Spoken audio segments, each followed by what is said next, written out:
DJ assault on them badass beats. What I'm giving them. Jefferson Ave, keep the party hype forever. Something to shake your ass to. Something to make that cash to. Something to shake your ass to. Something to make that cash to. Something to shake your ass to. Something to make that cash to. Something to shake your ass to. Something to make that cash to. This is for the people who like to shake their ass.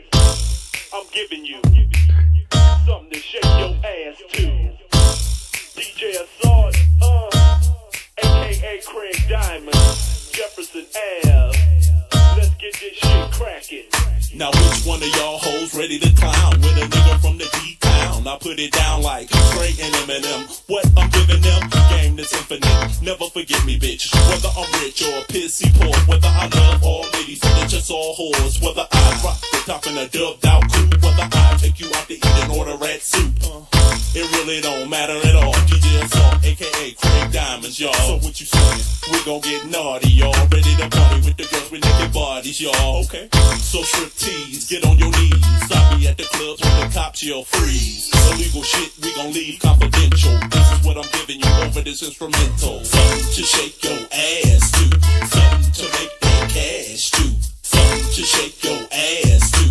Something to make that cash. What I'm giving them. Something to shake your ass to. Something to make that cash to. Something to shake your ass to. Something to make that cash. Came in the club like that. Let's go, baby! Let's go, J shit. Oh well, man. I hope he don't resent it. It's the Primetime 99 Alex Stein Show. Ladies and gentlemen, boys and girls, children of all ages, welcome to the Conspiracy Castle. I'm your conspiracy asshole. Let's go for a ride tonight, in and out of the Matrix. How you feeling, guys? Because I'm feeling good. I hope you're feeling the same way, but you don't know. You don't know until we talk about it, but we got a bunch of psyops going on today. We got Joe Biden's hand disappearing. But before we go into that, let's get wild. Let's cut a rug. Something to shake that ass to.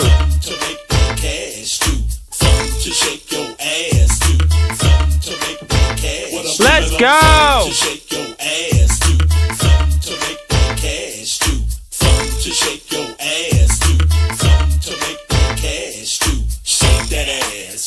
Watch yourself,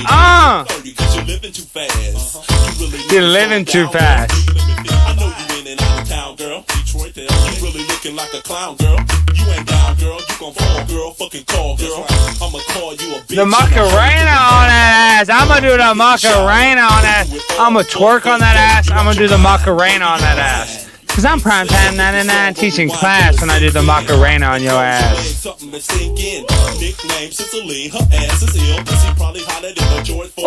man. But that's neither here nor there. Let me tell you what I'm giving you everywhere. Something to shake your ass to. Something to make that cash to. Something to shake your ass to. Something to make that cash. Let's go. Something to shake your ass to. Something to make that cash to. Something to shake your ass to. Something to make that cash to. Let's go. I love it. Shit don't stop. What I'm giving them. I'm giving them the Primetime 99 show. What we giving them? DJ Assault on them badass beats. What we giving them? Jefferson Ave, keep the party hype forever. It's Primetime is what I'm giving y'all. Something to make that cash to. Something to shake your ass to. Something to make that cash to. Something to shake your ass to. Something to make that cash to. Something to shake your ass to. Something to make that cash to. You gotta like that. Let's see if I can. Oh, I'm trying to. Oops, I tooted. You guys like that? Just kidding. Ladies and gentlemen, boys and girls, children of all ages, welcome to the Conspiracy Castle. I am your conspiracy asshole. Thank you, Black Pill Radio, one of my faves. Guys, everybody needs to go listen to our interview on Black Pill Radio.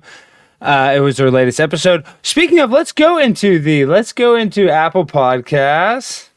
Let me look into speaking of Black Pill Radio, let me go to The email. Now, where is freaking... So now, the Conspiracy Castle is in Apple Podcasts. So you guys need to check it out. Here, let me go to show you guys this.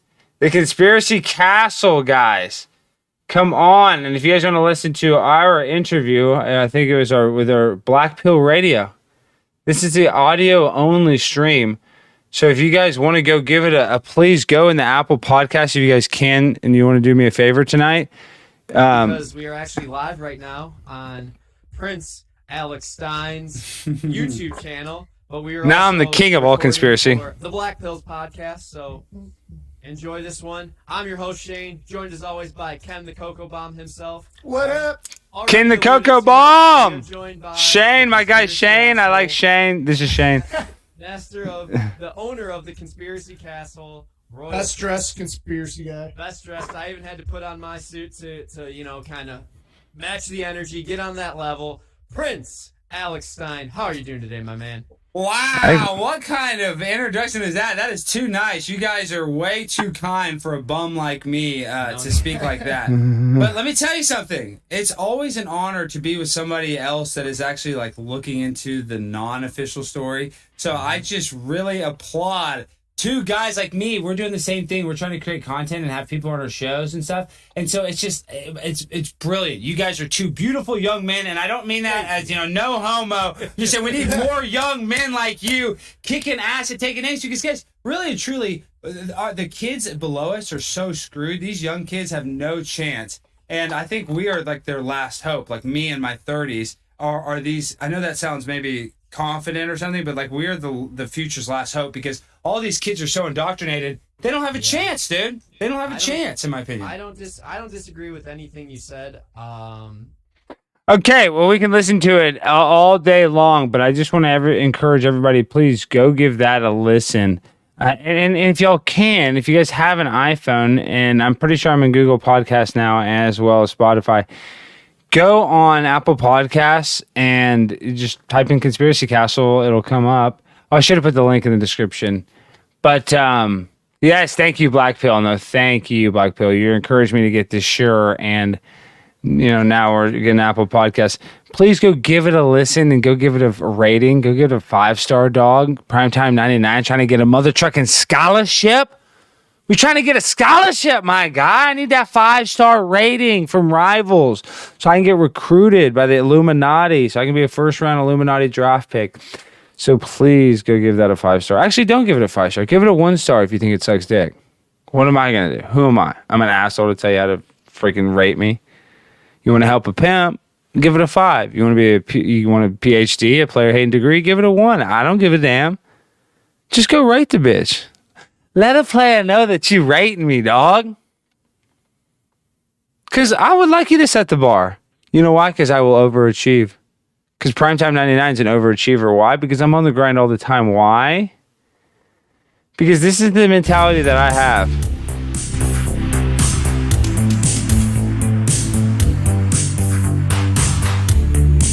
You don't train like this.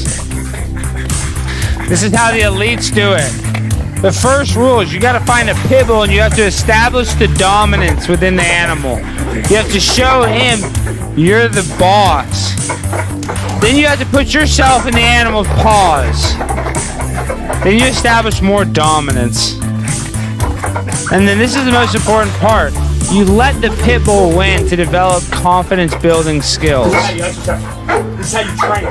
You get a pit bull, you get on the concrete, and this is how you train. Like this. You wrestle a pit bull. This is how you get the mind right. You wrestle pit bulls all day long. This is what we do. This is the Primetime 99 mindset. All day long. See, not a lot of guys are doing that type of training. I'm one of the few people that are doing the pit bull training. And that's what separates me. That's what separates my knowledge. So you're like, oh, Alex, what qualifies you to tell me something about anything? Well, I'll tell you this much. When was the last time that you wrestled a pit bull all day? When's the last time you got on the concrete after it's been baking in the sun and you wrestled with the animal? You broke the animal down. You built its will back up after breaking it down. It's a miniature boot camp. I'm like that Caesar dog whisperer guy. I'm primetime 99 when it comes to these animals. I'm like, Dr. Doolittle. Okay? So when I'm in the pit bull, I'm grinding with a pit bull. I'm in combat with a pit bull. I'm thinking constantly, am I going to be in a fight or flight mode? Am I going to be in the trauma-based mind control? Am I going to, live in fear? No. Why? Because I established the dominant position. And I established control from the line of scrimmage. That's the problem. You see right here? This is domination at the line of scrimmage. Now, the canine has leverage. I will give you that. But you see, my wide angle gives the canine no ability to get through me. So I'm swallowing. I'm engulfing.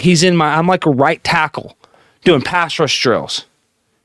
And yes, the animal can snap, but anytime I'm in full control right here. I'm in full control. People don't know how to do this. That's what separates me. That's what separates me, okay? Somebody wants to raid a room tonight. Well, how many people are watching? There's 80. Let's see how many people are. I don't know how many people are watching on the YouTube. Let's see, what does it say? 73. Well, that is a lot. Let's see if we get to 200, we'll go raid somebody's room.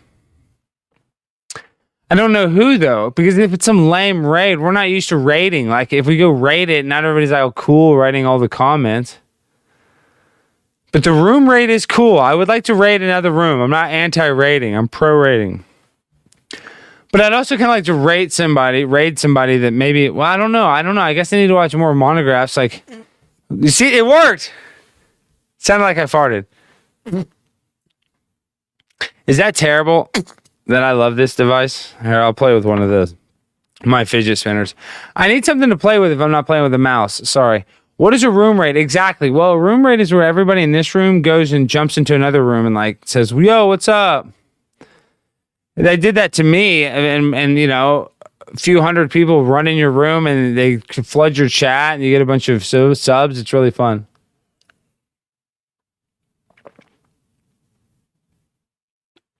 But back to the task at hand, guys.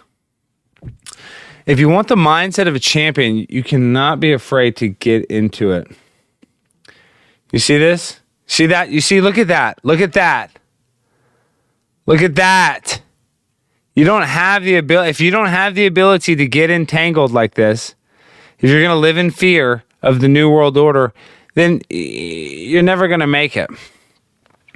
Right there, that brain completely empty. The animal's brain completely empty. Who's in control? Me. I'm in full control. Just the angle of domination. You can just see the angle of force. My energetic being, the canine, cannot combat that.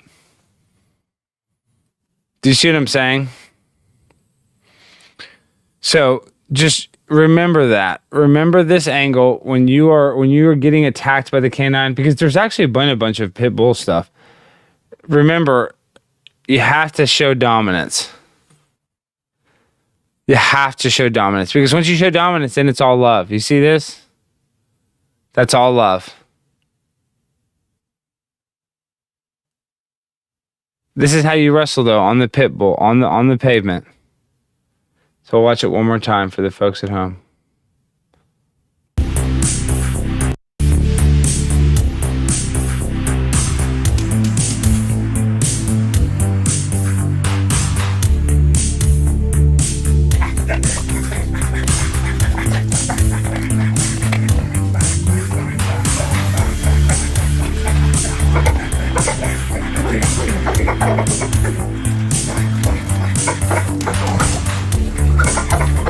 You have to establish the dominance, but you always have to build the confidence by letting the animal win. This is how you exercise. This is how you train. You get a pit bull, you get on the concrete, and this is how you train. Like this. You wrestle a pit bull. This is how you get the mind right. You wrestle pit bulls all day long. This is what we do. This is the Primetime 99 mindset. All day long.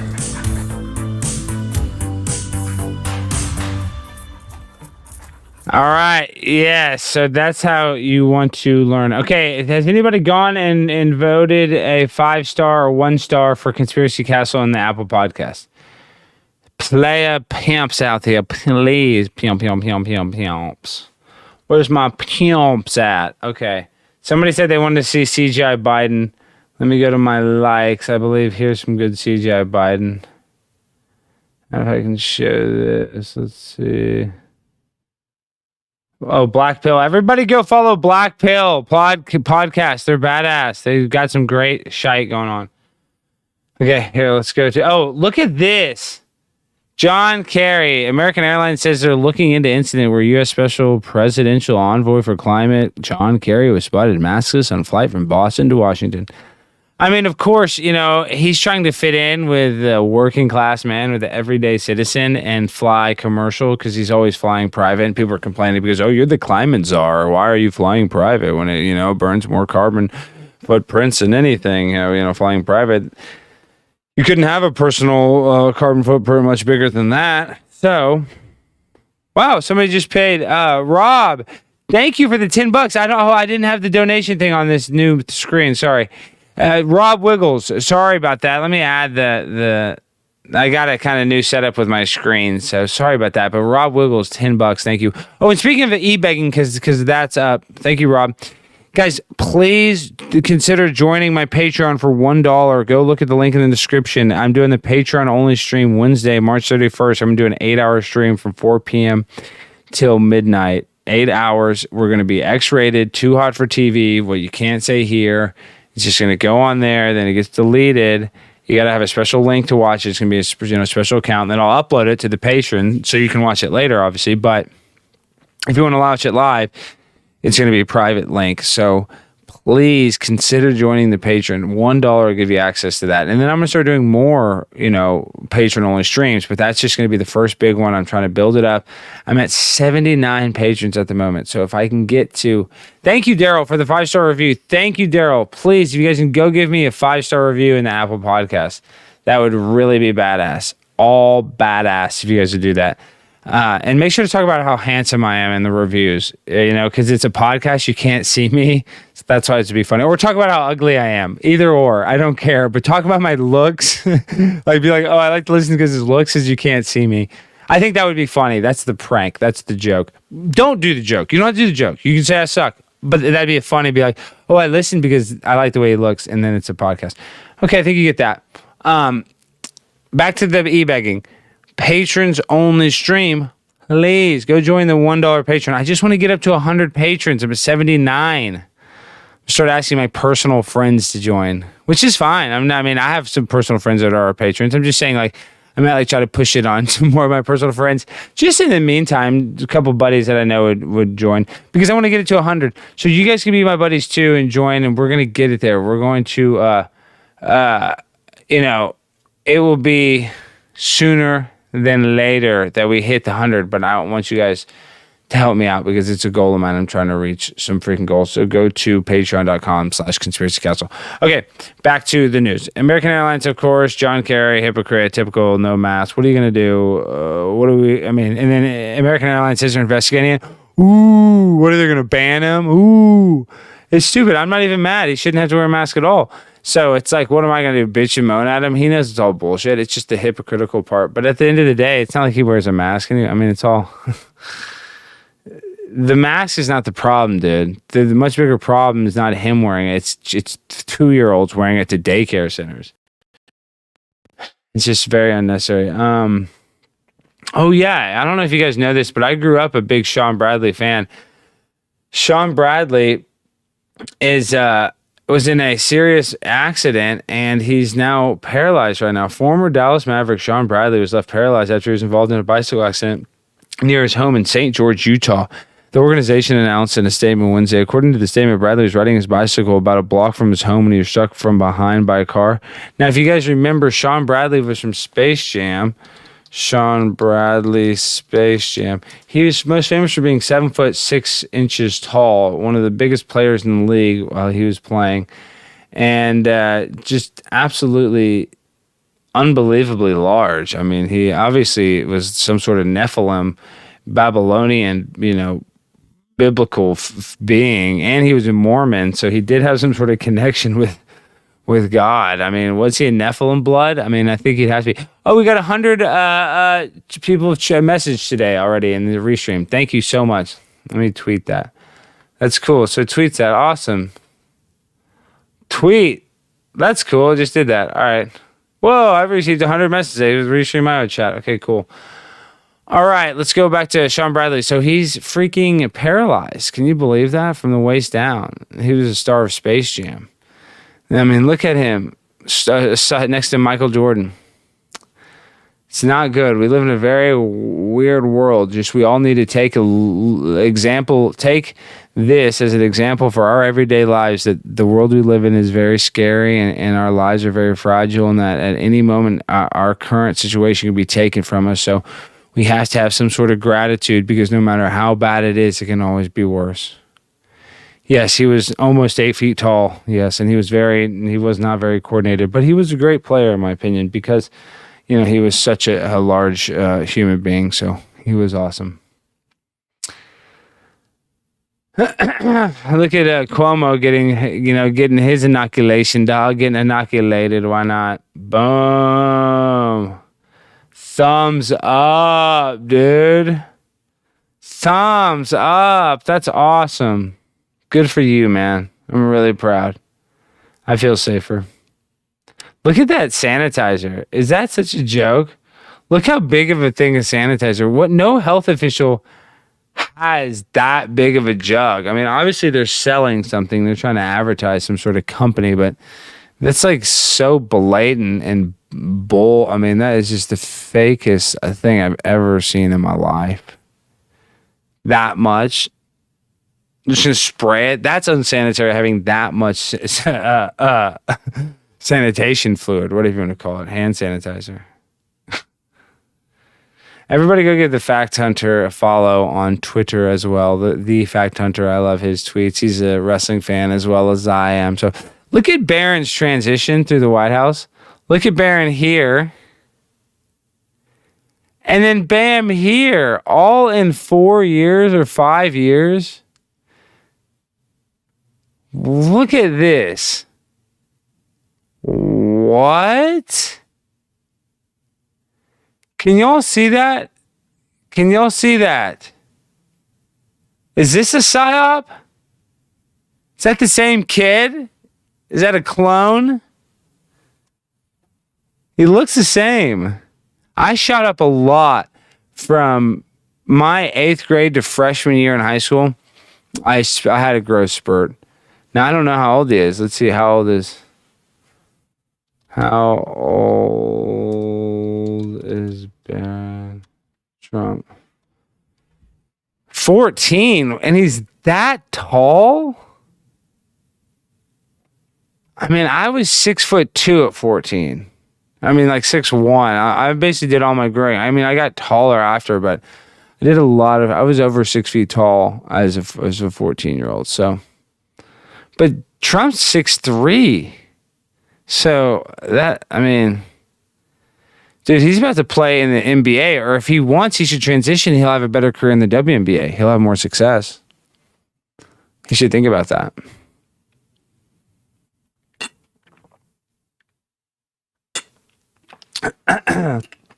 Could you imagine if Donald Trump's son transitioned to a female and played women's basketball? I wonder who's going to be, I guess Zaya, Dwayne Wade, his son transitioned to a female. I'm sure she'll try to play sports. We'll see, I hope. Still very unusual. I won't beat this thing to death, but wow. Big transition. Makes you go, We need him now more than ever, of course, Corn Pop. Of course. Look at this. I heard the other day that they're coming because they know. First of all, the idea that Joe Biden said come, because I heard the other day that they're coming because they know I'm a nice guy and I won't do what Trump did. This. Yeah. Well, here's the deal. They're not. I would, in fact, make sure that we immediately surge to the border. All those people are seeking asylum. They deserve to be heard. That's who we are. We're a nation that says if you want to flee and you're fleeing oppression, you should come.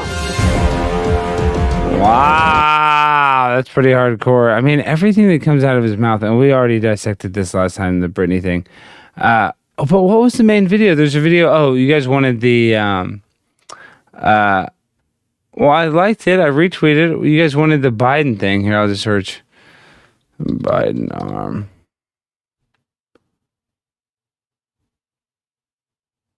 What? Wait, you know who had it? Oh, here I know. I think. Yeah, let's see here. If I can find it, let's see. Where is it? Gosh, this guy tweets so much. I just remember seeing the last tweet I saw. That tweeted it. Come on. Where is it? I mean, everybody's talking about Biden's arm. It's all over the place, but I just... Come on. Okay. Okay, come on. Oh, we got Sarah. Thank you. $5 patron. Thank you so much, Sarah. Really appreciate that. Okay, hold on. Where is it? I guess these are the pictures. If you look at his arm, look at that. That doesn't look right. That looks exactly like a green screen. So we can watch the videos, but it's more about the stills that kind of set it apart. So look at that. Just conceptually, the layering doesn't look right. You know? I mean, his hand, it seems to be through the mic. It just seems very unnatural. You see, now it's going through it.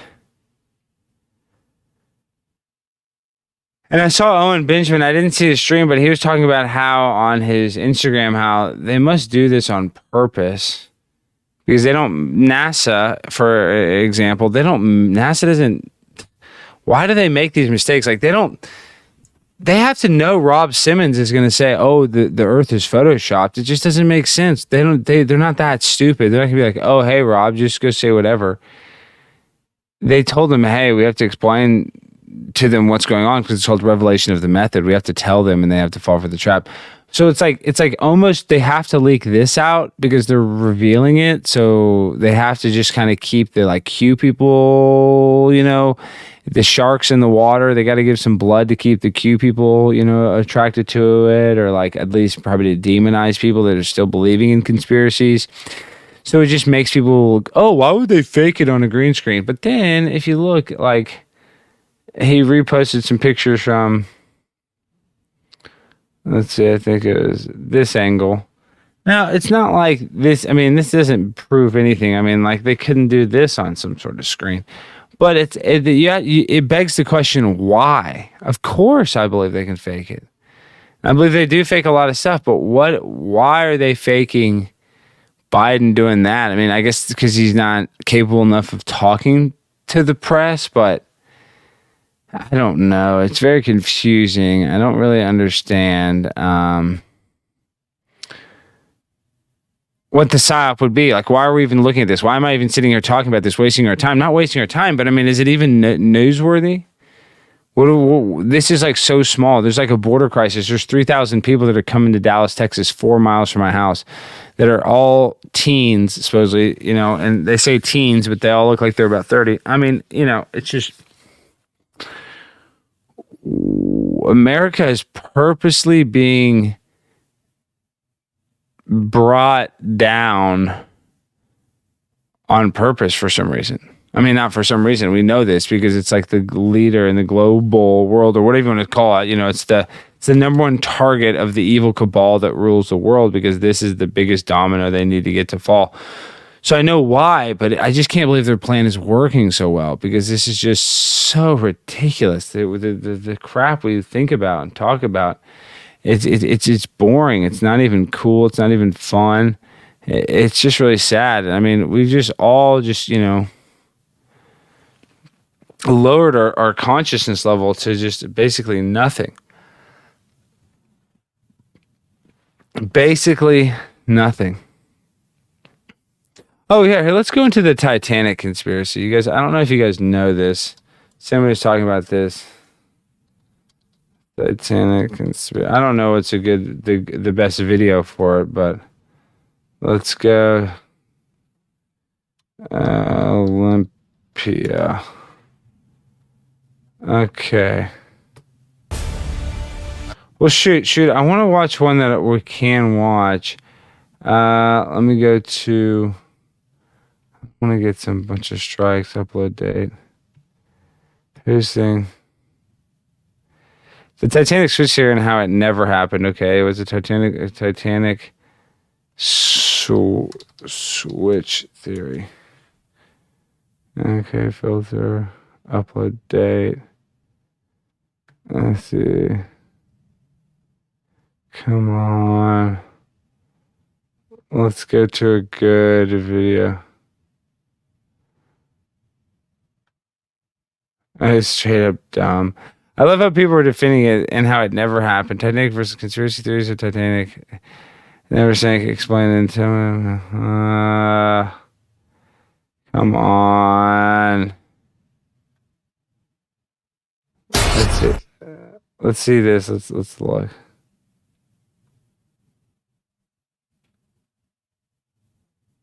Okay, hold on. Let's watch. Super duper facts. Was the They can't even Titanic switched spell. with the Olympic? Let's explore some of the facts.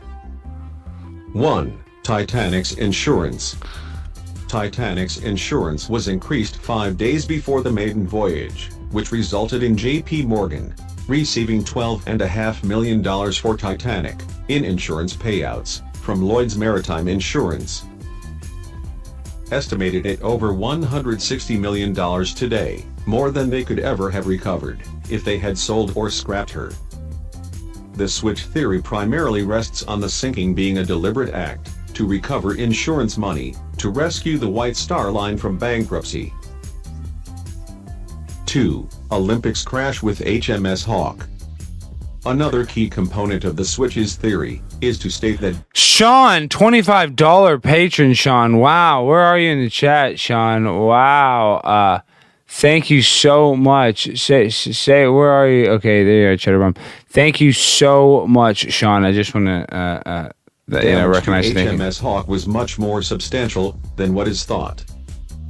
However, the Olympics damage from HMS Hawk did not exceed $125,000, and there is independent verification of this fact. Olympic was damaged badly enough to force the voyage to be cancelled. 2 major watertight compartments were flooded, her hull plating was gashed, the starboard propeller shafting damaged. Now, did you guys see where it was damaged on the same side? I mean, give me a break. So, you guys following this? Look at all of these anomalies. 3. Olympics service record. How can a ship with a bent keel go on to serve 24 years without being fully repaired? The fact that the Olympic went on to serve 24 years with a damaged keel surely doesn't stand up. Could this ship actually be the newer Titanic, and the Olympic is the ship at the bottom of the Atlantic Ocean? 4. Surviving crew members had to sign the Official Secrets Act. The surviving crew were detained overnight and forced to sign a pledge under the Official Secrets Act, promising to keep secret forever the actual events of the night of 14th and April 15th, 1912. The origin of this seems to have come from Paddy the Pig, also known as James Fenton, who late in life related the following. When the surviving crew got to port, they were all taken aside and met by 2 men, one in a high position in the company. The other man was in a very high position in the government. The government men read the crew the Official Secrets Act, explaining that if they told of the real reason for the sinking, or the rumors of an insurance scam, they would serve a minimum of 20 years in jail, and would never get a job when they got out. Paddy said that the guilt of keeping quiet all those years had taken a great toll on his health and the sanity of the surviving crew. 5. Noticeable similarities between the repair on the Olympic and the Titanic. Photographs taken of Titanic at Southampton shortly before her maiden voyage show a large area of discolored plating, as if it had been newly painted with paint. As if it had been newly painted with paint, or had been repaired. This section does not match the rest of the newer ship. It's also in the same location as Olympic's hull. Was damaged by HMS Hawke. 6. Lack of publicity for the Titanic. Did you know that the Titanic... Somebody said that the slides are getting you worked up. Are they getting Rex? Are they getting you a little too worked up?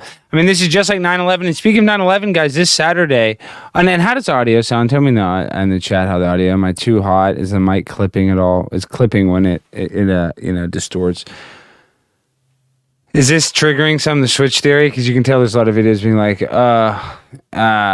what you would call it, the switch theory that this is triggering because people love Titanic so much. Regardless, have you remember this? This is what I'm trying to say. 9/11 debate, modern day debate this Saturday. You got to be there, 7 p.m. Central Time, 8 p.m. Eastern. And this is the connection to 9/11. It's basically the same insurance fraud that Larry Silverstein did with the towers, because he got twice the insurance settlement because it was two different attacks. There was two different planes going into the towers. Titanic was never shown the enormous publicity that Olympic received the year before. By the time Titanic's maiden voyage came along, Olympic had been operating for a year. Titanic, although only just superseding her sister in size, was no longer big news, or so they would like you to believe. The claim is, the public and media were not as interested in her maiden voyage as that of her sister. Or, is this just the way they wanted it to be? They don't want too many eyes on the Titanic, if it's really the Olympic. After all, the Olympic had huge publicity. 7. No public inspection of the Titanic. Yeah, Jack and Rose. While Can you believe it? R.I.P. I just want to say that was really sad. And for the people that say that, wow, we got another notification. We got another donation. Where's the thing? What? Oh, the fact turner. Always $5. Thank you, the fact turner. I gotta add the alert. Let me add the alert so I don't miss another one. If I go to the fireplace, alert box, copy. I'm gonna add it. Where is it? I'm gonna go paste. There we go. Okay. Now we should not miss any alerts. Okay. Back to the lecture at hand. Jack and Rose, oh my gosh, I can't believe Leo. This is how you know it's all a psyop, because then how do they make us fall in love with like the #1 movie and they romanticize them wrecking a ship? It's because JP Morgan Chase is still the biggest bank, in existence today. So there's just a lot of connections. There's a lot of connections to what happened then to what's happening in modern day. And so that's why they want to always keep that connection. Like Titanic, it was their big insurance scam that they did that, put them over the top at the time, and they were able to manipulate their way to the top. So why not always keep that in the forefront of our minds as a positive thing for the collective consciousness of society, to think of Titanic as this like beautiful thing with Jack and Rose, and it was so sweet, and it was beautiful, and I'm going to defend it. There's no way it could be an insurance scam. It was too beautiful. Yeah, it's the biggest ship, and they sink on its maiden voyage. Give me a break, GTFO. By the press and public, in both Belfast and Southampton, Titanic was not open for any inspection at all, except to the Board of Trade inspection. The fact that Titanic left Belfast, and then Southampton, in something of a hurry, with none of the fanfare of the Olympic. Just one day of sea trials, no stop in Liverpool, and no opening to the public, in either Belfast or Southampton, seems a little strange, don't you think? Yep. 8. The Titanic's sea trials were really short. Olympics trials in 1910 took 2 days, including several high-speed runs, but Titanic's trials only lasted for 1 day, with allegedly none over half speed. Is this because Olympic's patched-up hull could not take any long periods of high speed? If a switch did occur, then the sea trials at full speed would have certainly damaged Olympic even more. 9. canceled passengers. Interestingly, more than 50 first-class passengers canceled at the last minute, many of them friends and business associates of J.P. Morgan and Morgan himself. What are the Who had chances? money tied up in the White Star Line, also canceled, claiming that he was ill. Morgan was found 2 days later by a reporter in good health at a French resort with his mistress. Morgan also had several valuable bronze statues removed from the ship, just 1 hour before she sailed. Wow. Florence Ismay, wife of J. Bruce Ismay, chairman of White Star, also canceled, along with their children, and just like Morgan, she said she was ill, and instead went on a motoring holiday. 10. Olympic lifeboats on the Titanic. Titanic's lifeboats had small brass ID plaques screwed on them, and they all said RMS Olympic. After the sinking, 13 lifeboats were recovered, taken to New York, where the name Titanic was sanded off, and numbers removed to deter souvenir hunters. During this process, workers allegedly discovered the name Olympic carved into the gunwales, as the old name had been filled with putty and painted over. The boats were returned to England and reused. However, boat number 12, considered an unlucky 13th, presumably the 13th lifeboat, recovered by the Carpathia and so deemed unlucky, was not reused until after the First World War, when the boat was handed over to the Sea Scouts as a thank you. Some Sea Scouts having joined the Navy And this isn't during even war all the and stuff. lost their This is like lives. this is an abbreviated While the version Sea of all Scouts the were facts. restoring the old lifeboat, they discovered the name Olympic cut into the gunwale. The lifeboat was wrecked in a collision with the Gosport ferry at Portsmouth, and taken by the Royal Navy to Hassler for demolition. For many years afterward, its port and starboard White Star insignia were used as prizes by a local Sea Scout group. Okay, now, hopefully, this is the right video. Okay. Legends about the sinking of the Titanic, and perhaps the most compelling of them all is the story that combines them, a mummy said to have sunk the Titanic. During the last decade of the 19th century, the unlucky mummy was taken from Egypt to Britain. The odd artifact... Okay, so this is on top of all this. On top of all that stuff, inside the Titanic was this incredibly creepy mummy of this woman that was supposedly buried alive. This cursed mummy. Watch this. which is only a wood and plaster mummy board, doesn't contain an actual mummy.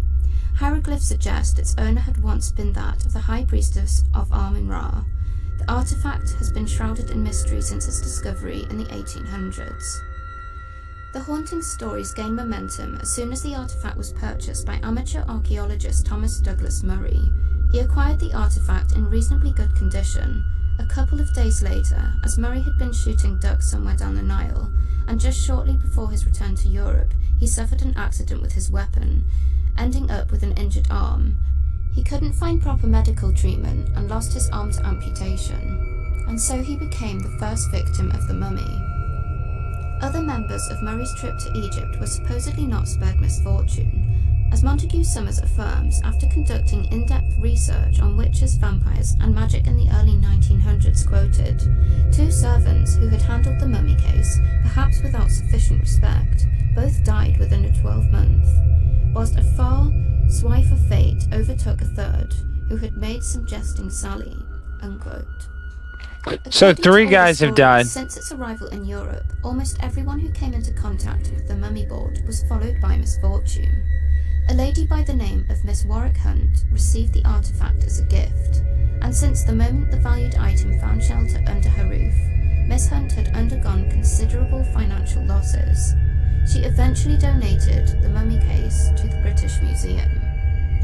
All the rumours that surrounded the mummy prompted journalists such as Bertram Fletcher Robinson to investigate the nature of the artifact and whether it was cursed. Hey Spiro, we're talking about Robinson had the reported fake Titanic. some of the story's truthfulness, but strangely, before he was able to finalise any piece summing up his investigation efforts, he all of a sudden died.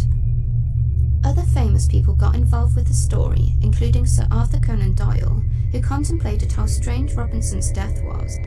The artifact was already in the British Museum when Robinson carried out his investigation, which is where it lives to date, and where it was a couple of years later after Robinson's death, and when the Titanic sank. It is not entirely clear how the story spread around that the case was on board the ocean liner, but some accounts point to the names of Murray and that of his friend, the famed journalist William Stead, who unfortunately happened to lose his life in the Titanic disaster. Murray took an interest in the paranormal, like many other people in the late 19th century and the early 20th.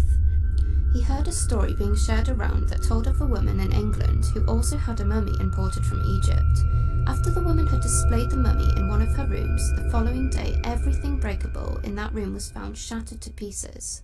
That kept happening in other corners of the room, no matter where the woman relocated the mummy. The story brought his attention back to the mummy case he brought from Egypt, which now rested among the museum possessions. Along with his journalist friend Stead, they went to check on the case where it was displayed in the museum. Stead was also attributed for coming up with the first news pieces about the curse of the mummy. After scrutinizing the artifact, they had felt that, quote, felt the expression on the face of the cover was that of a living soul in torment. Allegedly, the pair then wished to perform a seance to remove, quote, the anguish and misery from the eyes of the coffin lid, unquote. But such an offer was turned down by the museum officials. Papers still issued some more stories on the mummy case. In 1912, Stead was on board the Titanic as a first-class passenger. He had embarked on this journey due to participating in a congress at Carnegie Hall. He was invited there personally by President Taft. His investigative journalism work by that point had been so well recognized that he was a candidate for collecting a Nobel Prize for Peace later the same year. He might have, but he didn't make it. He was last seen reading a book in the smoking room of Titanic's first-class quarters. Following his death, a testimony was made by one of the survivors, appeared stating that Stead had shared the story about the curse of the mummy case on board the Titanic just days before the tragedy happened. Then some claims came up that the British Museum had allegedly wanted to remove such an unfortunate item from its possessions.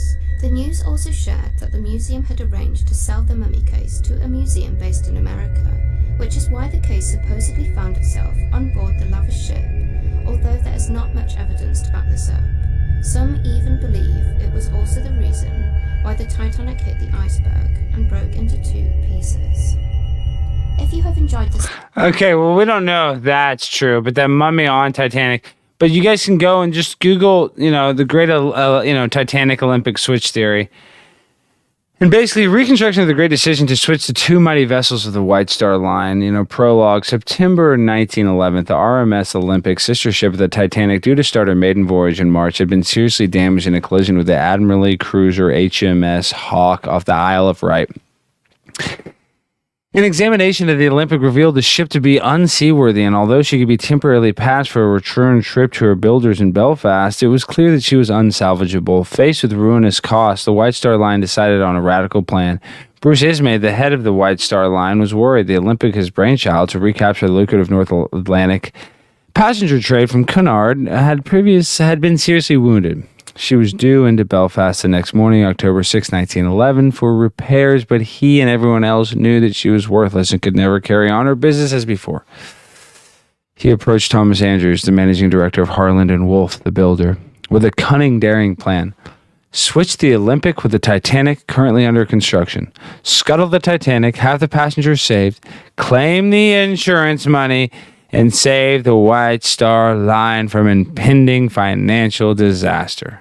Sounds nice. Sounds a lot like Larry Silverstein and 9/11. Oh, Spiro. Speaking of Spiro, if he's still here, you got to watch my debate this Saturday on Modern Day Debate. I'm debating 9/11. Whether 9/11 was a hoax or an inside job. Obviously, it was an inside job, so I'm debating on the inside job part. Spiro, if you want to do something fun on Saturday, it is 8 p.m. Eastern Time. I will be debating mother freaking... I don't know who I'm debating, but I'm debating that it is an inside job. And basically, we're going to go and talk about how the towers fell in 11 seconds and there were 110 stories. That doesn't make sense. How they were built and broke ground in 1968 and then fell in 2001, 33 years after they were built on purpose by Illuminati occultists in a ritualistic ceremony in order to destabilize the Middle East, start a never-ending war on Israel's behalf, and create a warrantless search and seizure program of our emails and our phone calls through the Patriot Act. So we're just going through basically the Patriot Act 2.0 with our, the tyrannical rules that they are imposing on us today that we have not voted on or agreed upon. So it's very similar. So 9/11 is really passionate to me. And, obviously my head's not like all dialed into 9/11 right this second, but I'm doing a modern day debate. I'll put the link in the chat. But I'll be really on fire then. And obviously I know 9/11 backwards and forwards, but really for me, I guess the biggest thing with 9/11 would be the Israeli art students. So let's bring up the Israeli art students. Israeli art students B thing. Let's watch the Israeli art students B thing video. Now, these art students, they did this weird ass project. Look at this. Project we did in New York. It's 10 years ago. Because New York is a good place to do shows. And we had this, a studio in the World Trade Center.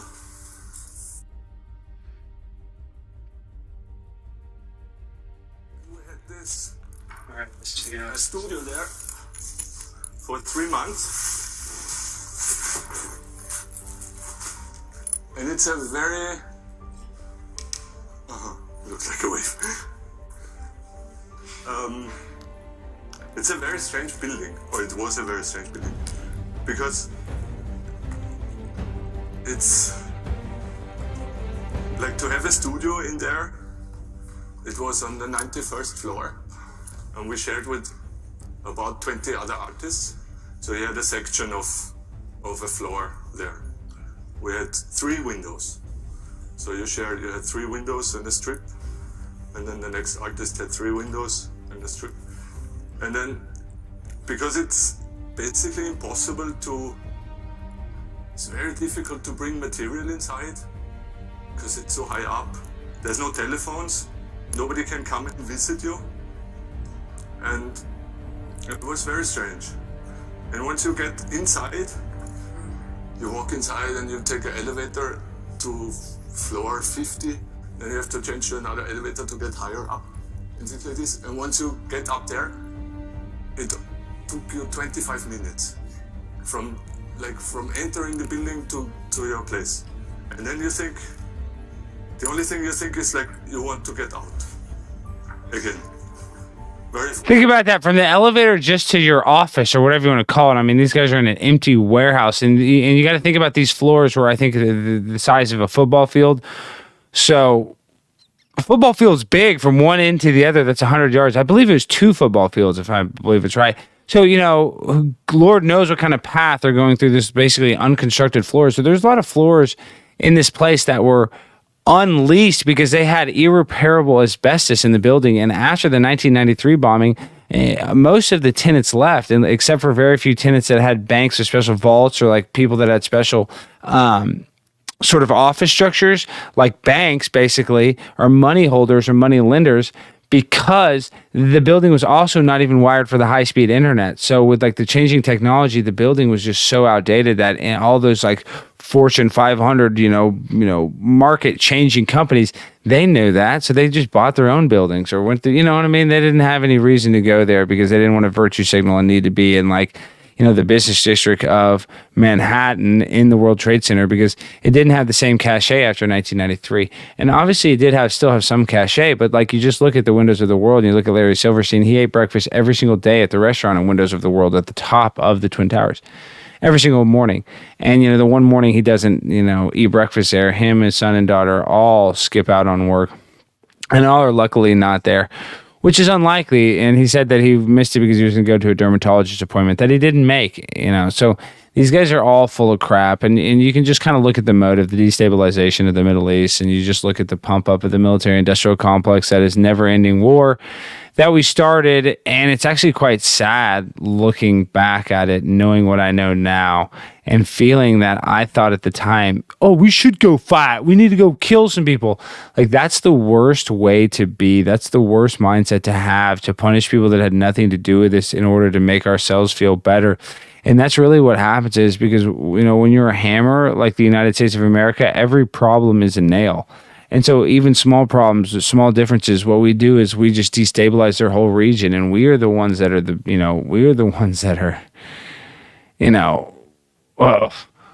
we are the bullies, guys. We got to be real. I mean, that's what it comes down to. All right. So it's just very, very, very annoying, guys. So.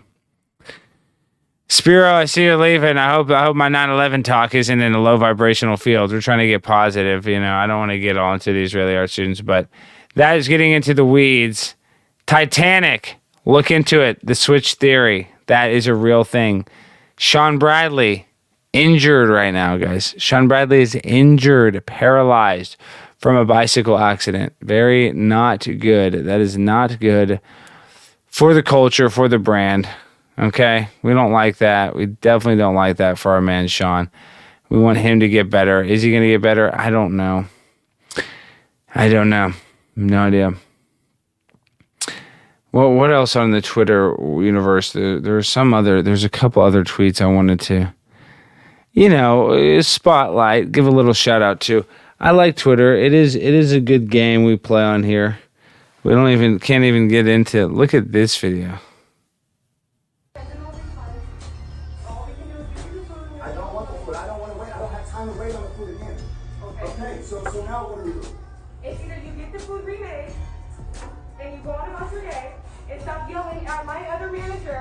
Bye, Spiro. All love, brother.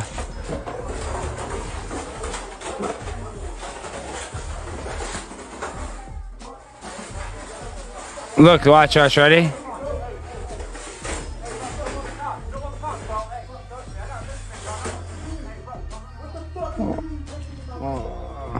Watch this. Ready? Broke the glass.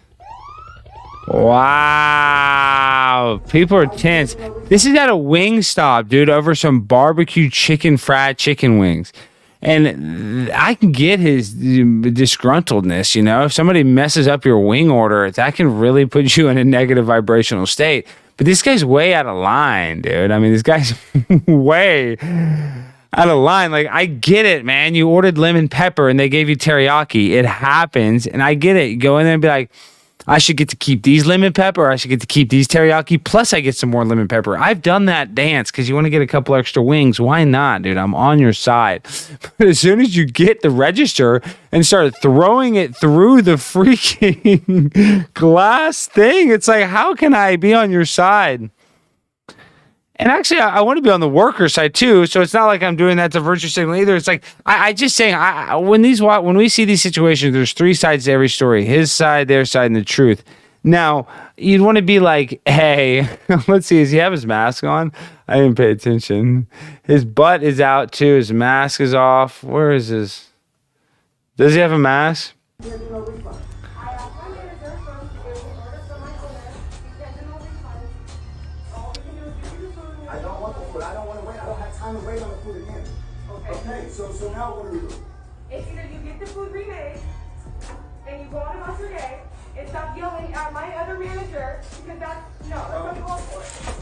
Wow, why that though?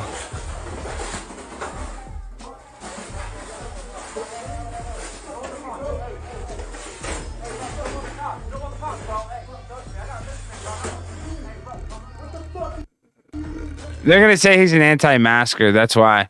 It's like anytime I think about, man, I should warn people about the vaccine. You see this, you're like, well, let's just let people figure it out on their own. Wow, bro. That's crazy. That is too much. I mean, this Biden picture, come on. But see, I don't even necessarily think this is. I think this is just kind of to mislead us, to be honest. You know, that's what I'm saying. With the Emperor has no clothes. Well, what is the Emperor has no clothes? Because of this. Because I think this is just meant to distract us. This is some whatever bull crap. I don't even know what this is, to be completely honest. Oh, this is great. I hope I don't get in trouble for playing A Bug's Life. It was just one ant. Yeah, you're right. It's just one ant. Yeah, boys, they're puny. Puny. Say, let's pretend this grain is a puny little ant. Did that hurt? Nope. Well, how about this one? Are you kidding? Well, how about this?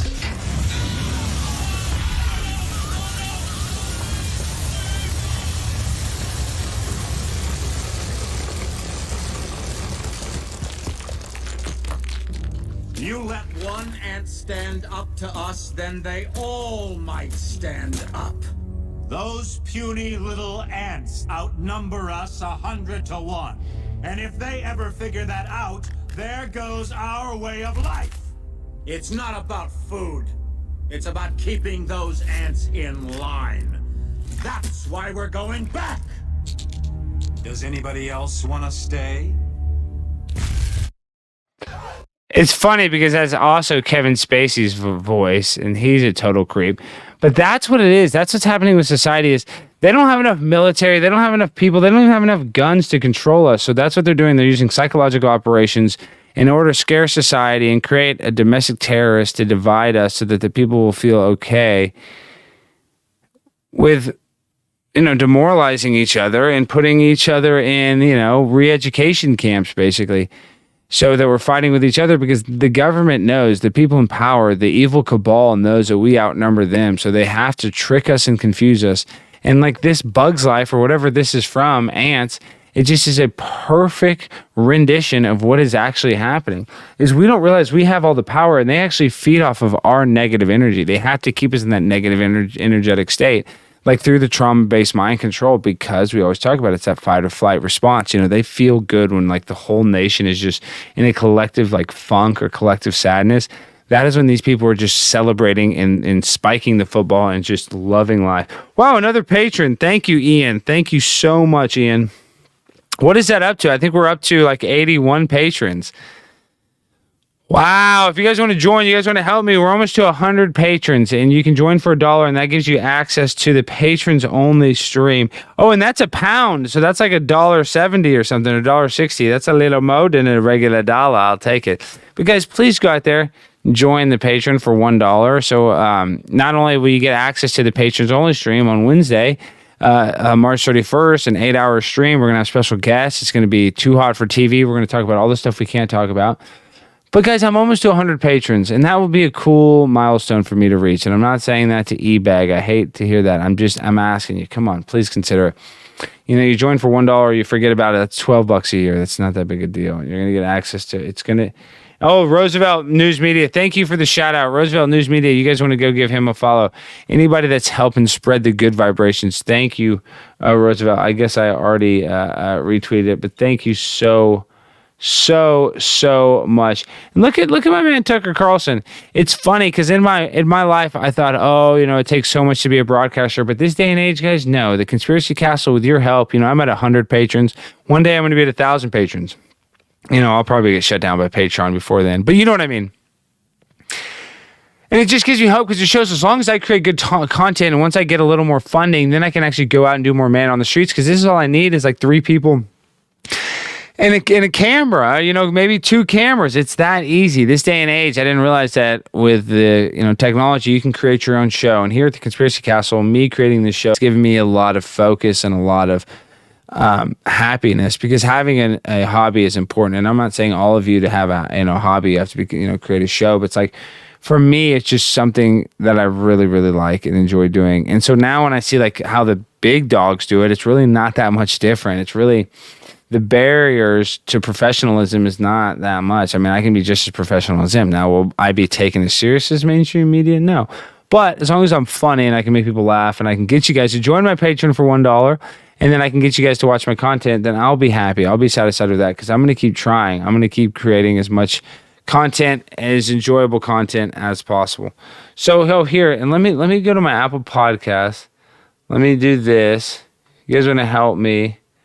I'm going to put this in the chat. Okay, guys, please, I put the Apple Podcast link in the chat. Please go and give that a 5-star rating if you guys can. You guys see that in the chat? If you guys want to help me see the restream.io, go in there and give that a 5-star rating. And look at the Black Pill, the King of Conspiracy with Prince Alex Stein. Yes, thank you, Shane and Ken. They are awesome. They are freaking badasses. They're in Cleveland, Ohio. Cleveland rocks. Love the Drew Carey Show. I love the Cleveland vibrations. You know, they got the good vibrations. You know, it's a working class. Ohio is really an underrated state. It's really good at football. It's just really, it has good American culture, in my opinion. Good Americana. So, Ohio, baby, land of the free, home of the brave, whatever's left of it. Let's see. Oh, the Grammys did terrible. This is great to hear. The 63rd annual Grammys was on pace to hit a ratings low with a time zone adjusted audience of 8.8 million, according to CBS Entertainment. That's a 53% drop from the 18.7 million who tuned into last year's program. Who gives a shit? Why is anybody even freaking blah? Why does anybody watch this? Okay? Why does anybody watch the Grammys? It's all just satanic Illuminati bullshit. But I mean, sometimes that satanic Illuminati bullshit can be kind of entertaining, I guess. Let's see what the fuck. Sorry, I'm reading a text that's making me laugh. I convinced Jaron to buy a $200 Elgato light for his stream. And I have this boo-boo, like, husky, like, work light, and I need to get it. I like this. This woman is getting paparazzi. I don't even know who she is, but she's holding the phone backwards. This shows you how fake the media is. She's holding the phone backwards. Not that matters. Will it not let you give it a rating? I don't know how that works, guys. I don't know if you don't have an Apple phone, or I don't know if you have Apple Podcasts, but if you guys do want to give it a rating, that would be cool. I would really appreciate it. Let's see. It didn't go through in Trevo, but it went through on all the other ones. That's awesome that when I fit here. So, hey guys, thank you for watching on all. Yeah. Well, that's cool that I message and it goes through all of them. Okay, so it doesn't go to Periscope. Well, it went to one Periscope. It didn't go to one other Periscope. All right. Well, very cool, very cool, very cool. Love Indiana. My mother's from Evansville, Indiana, so I spent a little time in Indiana. I like it. Okay, guys, look at these boots. They're only $1,402. So if somebody can loan me $2 more with my stimulus, I can get these boots. Now you're like, Alex, you don't need these boots. Yes, I do, dude, because I'm trying to have style and grace. I'm trying to walk into the club and be number one. I'm trying to freaking make the club go bump, bump, bump. And if I don't have $1,400 boots like that, then nobody will take me seriously. And that's the most. Whoa, another patron, $1. Thank you, Bobby Waggle, my man, Bobby Waggle, Bobby Waggle, Bobby Waggle, Waggle, don't you? Waggle, waggle, waggle, don't you? Speaking of, come on, Bobby Waggle, Bobby Waggle. Let's get a couple more. Let's see how many are we on to. Let's see how many patrons we're on to. 82 patrons. Come on tonight. We should get to 85. 3 people join the patron. Let me put the link in the pit. What's my patron link? Let's see. Please join the Patreon for $1. Come on, baby. Come on, baby. Come on, baby. Somebody join the Patreon again. Give me $1. Give me $1. I'm e-begging. Even the guy on the side of the road, I try to give him $1. He's like, nah, I need 5.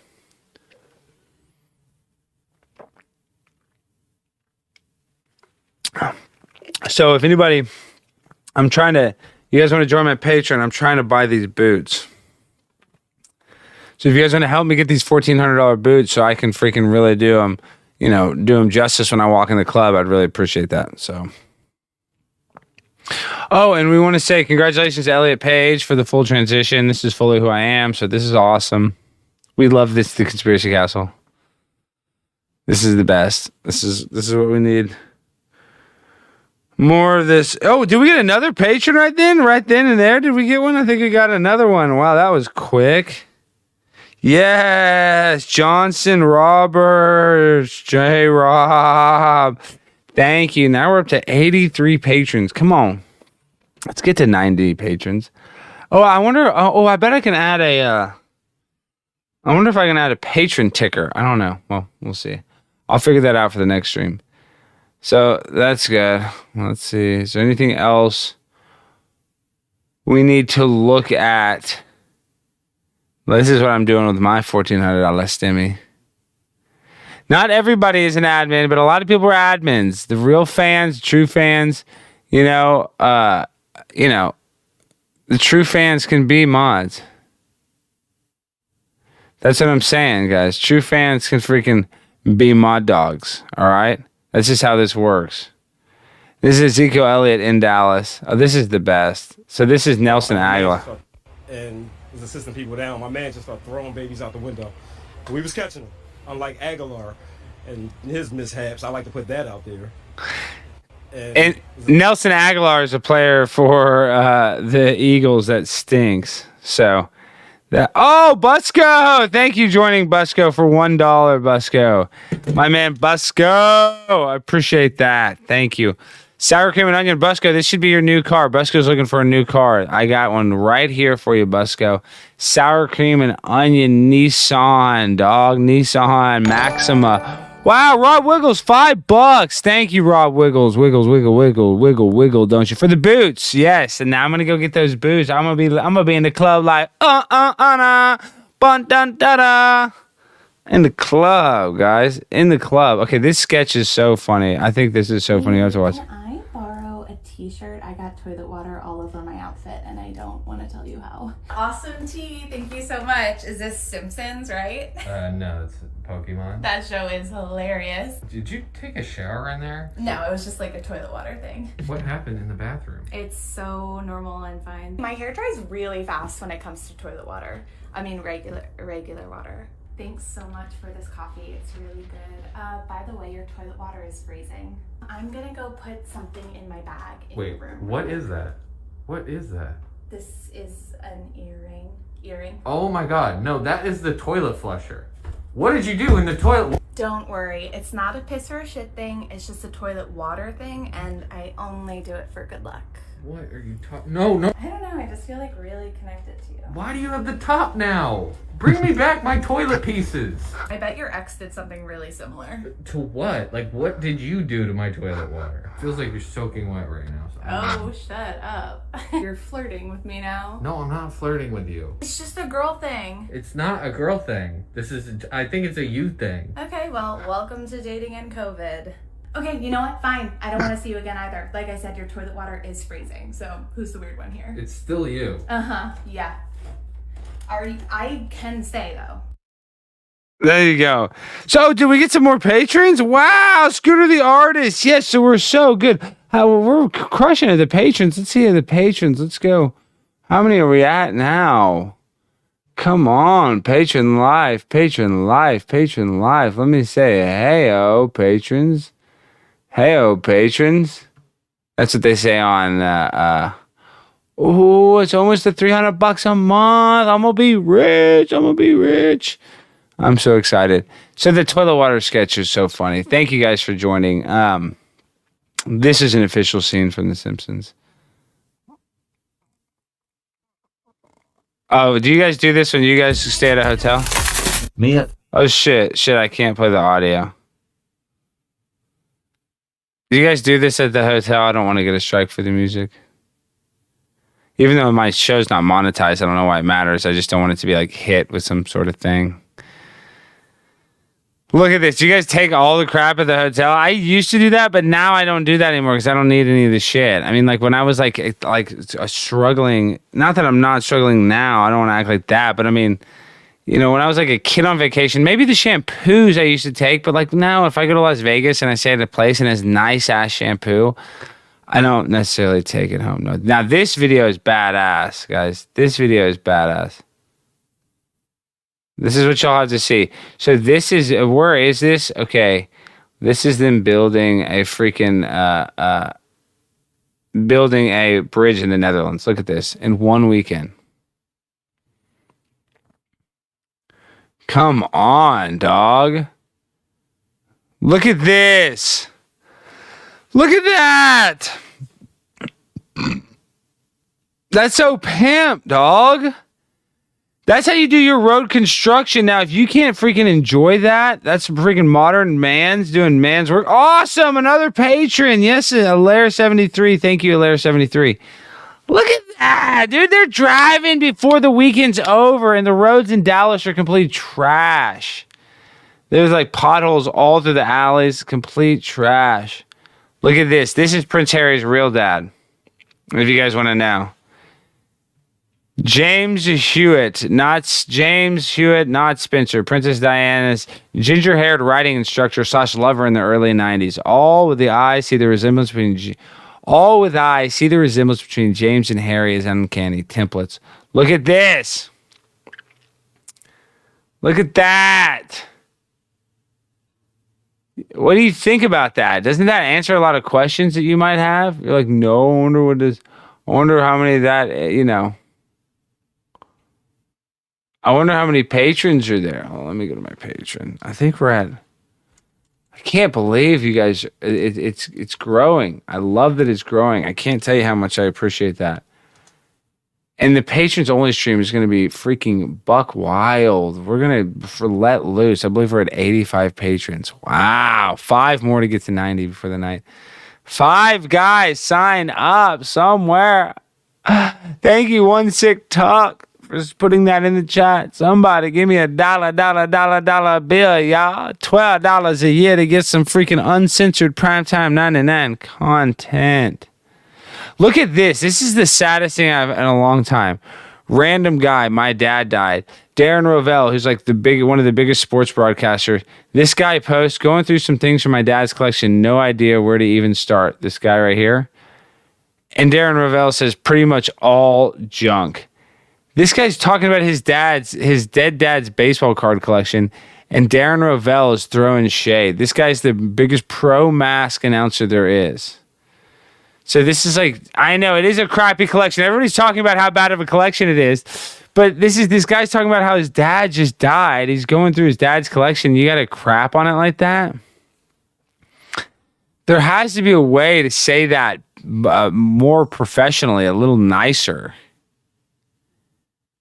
I mean, I guess it doesn't really matter. You don't have to be nice. There's no obligation to be nice. But still, you know what I mean. It's a little cold, dude. Pretty much all junk. Well, okay, let me just throw away all my dad's baseball cards. Well, actually, I agree that you probably should throw it away, but the ones that are just trash are just gonna hold you down. Now, this is if your foot gets stuck in the door like this, you got some major issues. That's all I'm saying. You got some major issues when you get your foot lodged in the door like this. That's no bueno. That's no bueno. And this is at the Speedway right here in Dallas. You see, this is how they get it down. They get crazy here in Dallas. This is some next level. This is some good street fighting, in my opinion. Classic. You got the heavier guy and then kind of the stockier guy. You can tell, a little. They're both pretty solid, to be honest. Yeah, they're both not really backing down. Good for them. Wow, to the ground. Bam. That's nice. Okay, look at this predictive programming. You guys need to follow the Fact Hunter for sure. Look at this. Corona, doctor, virus. And there's a mask, right here. What are the chances, dude? What are the chances? Pretty weird predictive programming. Truth in the movies, lies in the news. So that's all you need to say. It's actually, they consider if you share Oprah's picture now, that's considered digital blackface if you're not an African American or a black person. Looks like Cuomo's getting vaccinated. He's on the upswing, so I love these $1,400 tweets when the stimmies hit. Oh, remember this? There's no heaven. It's easy if you try. No hell below us. Above us only sky. Imagine all the people living for today. Oh. Imagine there's no Who the fuck is that guy? Who is this kid? They're all like famous thing. This is the cringiest thing all year, but who is this kid? It's like they picked somebody on purpose to make you feel like, I don't know who that one is. Like, oh, that's so nice. Let's watch it from the beginning. This is so cringe. Gal Gadot, don't even get me started on her. We can dissect Gal Gadot. She's as bad as Illuminati puppet as they come. Imagine there's no heaven. This is what these elitists think we would like. This shows you how out of touch with reality they are. And the content they create is not even good. We just watch it because there's nothing else to watch. That's the only reason we watch the 4 main channels. We watch these news networks because there's not shit else to watch.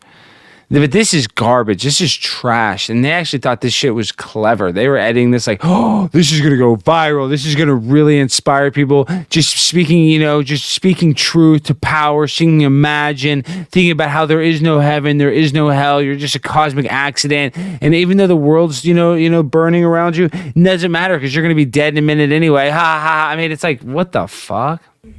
It's easy if you try. No hell below us. Above us only sky.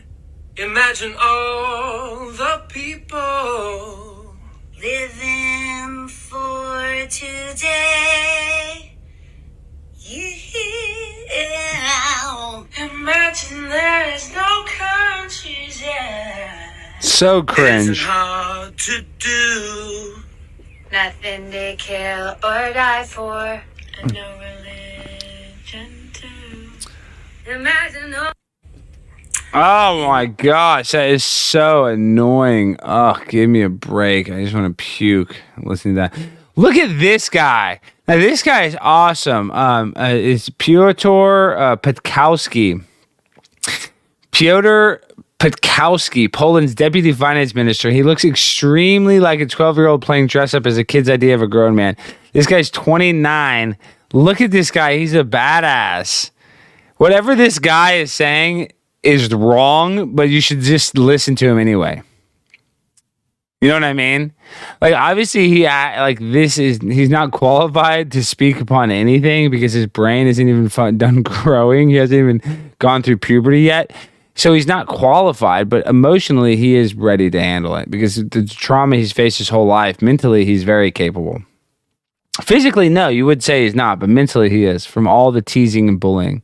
So why not rip a cig? I mean, dude, what? And I don't think that's an iPhone. That's like some sort of Android. He's just ripping cigs. Good for him. Good for him.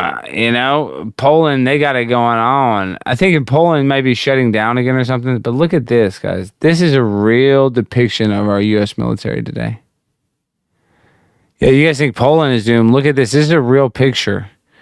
Now our U.S. military has a very pro-LGBT agenda, which is, I guess. I mean, we should help gay people. I'm not anti-helping gay people. But, I mean, this is a little much, making men wear high heels and prance around like this in their uniform. I mean, I don't know what this is, even the excuse for this, or the team-building mindset behind it, the goal. Like, I thought the one for all for one. I mean, I don't know. I don't know what that is. Maybe that's just some sort of scam, but this shows you. Okay, we got to get this woman on the show. Look at her. Ma'am, I'll say, if that's you leave, you have to leave. My money's in this bank, and I'm going to take it out. Well, then you have to abide by the rules, and you have to have a mask on. This is a state. It's not. Businesses have the right to refuse service, even if you're not wearing a mask. That's their choice. Awesome. Well, you need to go and get a mask and then take your money out. You're not allowed to do. Ma'am, listen, we're going to do this the easy way or the hard way. What are you gonna do? Arrest me? Yes, for intruding on premises. What a bitch ass. That's exactly what it is. Yeah. And you believe in this?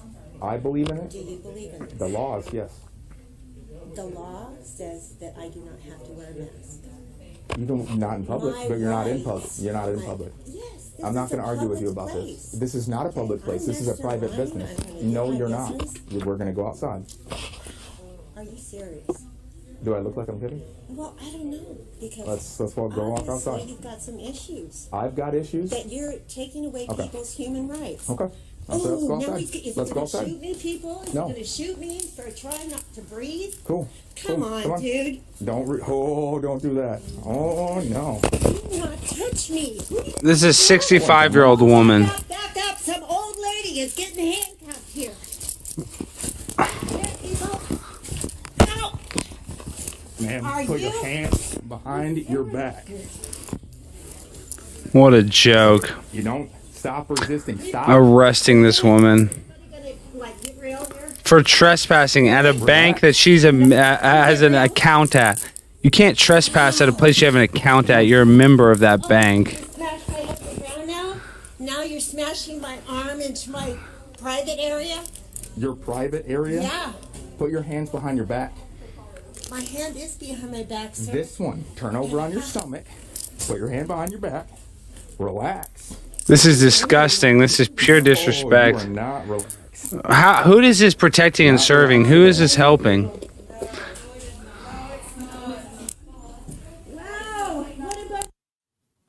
Wow, that's not the whole video. You can look at the whole video.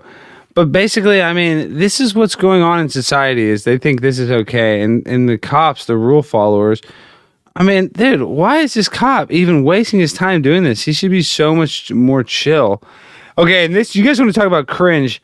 This is, I can't even watch. This is so cringy. The Eilish performance, you know. This is Trevor Noah talking about his favorite things about the Grammys. I'm It's looking forward to see. I'm always interested in seeing a Billie Eilish performance. You know, I think she really puts her mind into thinking about what the performance says. You know, she's one of those artists where there's a message behind the message that is the message. And so I'm really Shut up, interested to see Trevor what Noah. yourself and Phineas have come up with for their performance. Why does she talk? Because Why I know does he? there's always so much more going on than just what you see in the main performance. So yeah, that would probably be it. It would be Billie Eilish. Dua Lipa always just makes you feel good when she performs. So that's gonna be great to see. It's just like the moves, the choreography, the singing. It always feels great.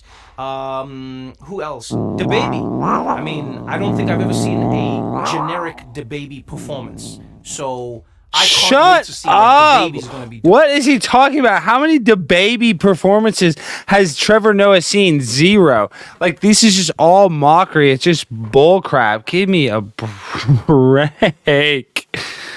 Oh, this shit pisses me off sometimes. Just listen to these elitists talk like this.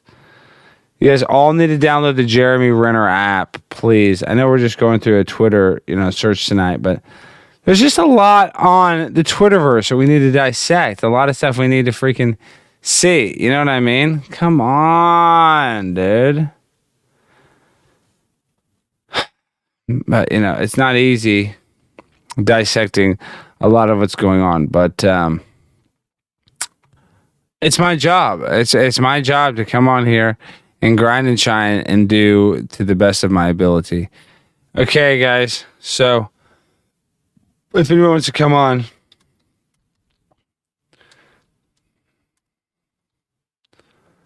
and I don't know if a moderator can pin my tweet in the chat. I don't know if maybe only I can pin it. Oh yeah, I guess I can pin it. Okay, let me go like this. Let me go. Wow, I can pin it. This is awesome. Duh. Let's see if now maybe it'll come up now. Primetime 99 Alex Stein. No, a lot of chat is going on. It's still not loading.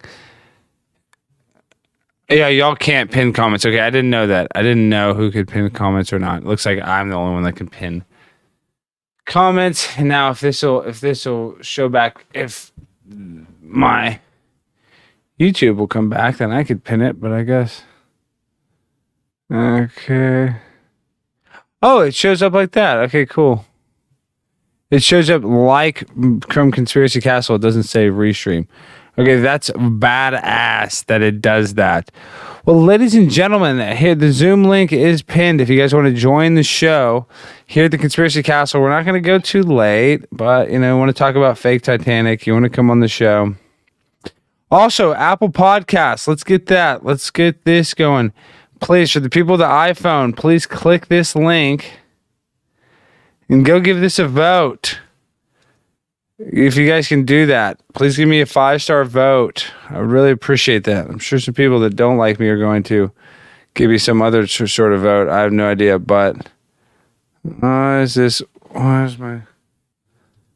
Okay.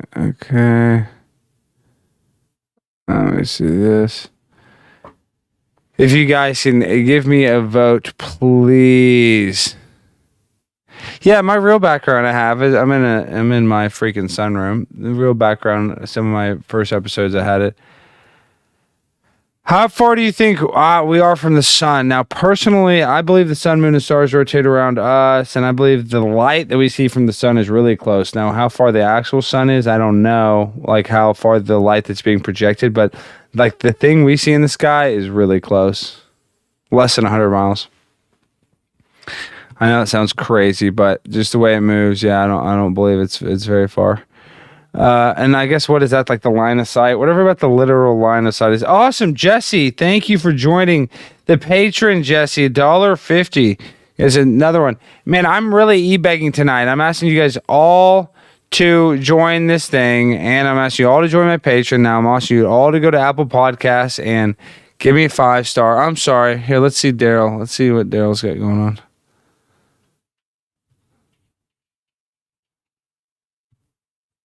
Let me get Daryl going. Daryl, hold on. Let me set you up. Let me get you full view, full screen.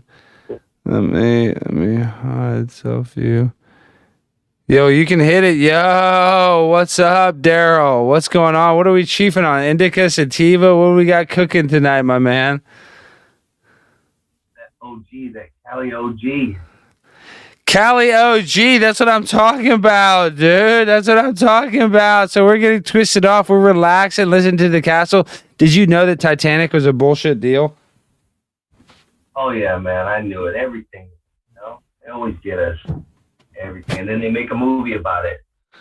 So, yeah, I heard it was like, first it was an assassination to try to get some of those banker guys. Then I heard the insurance thing. So it all makes sense. Probably all of those in one. They cancel right at the last minute, like, give me a break. Yeah, just like 9/11,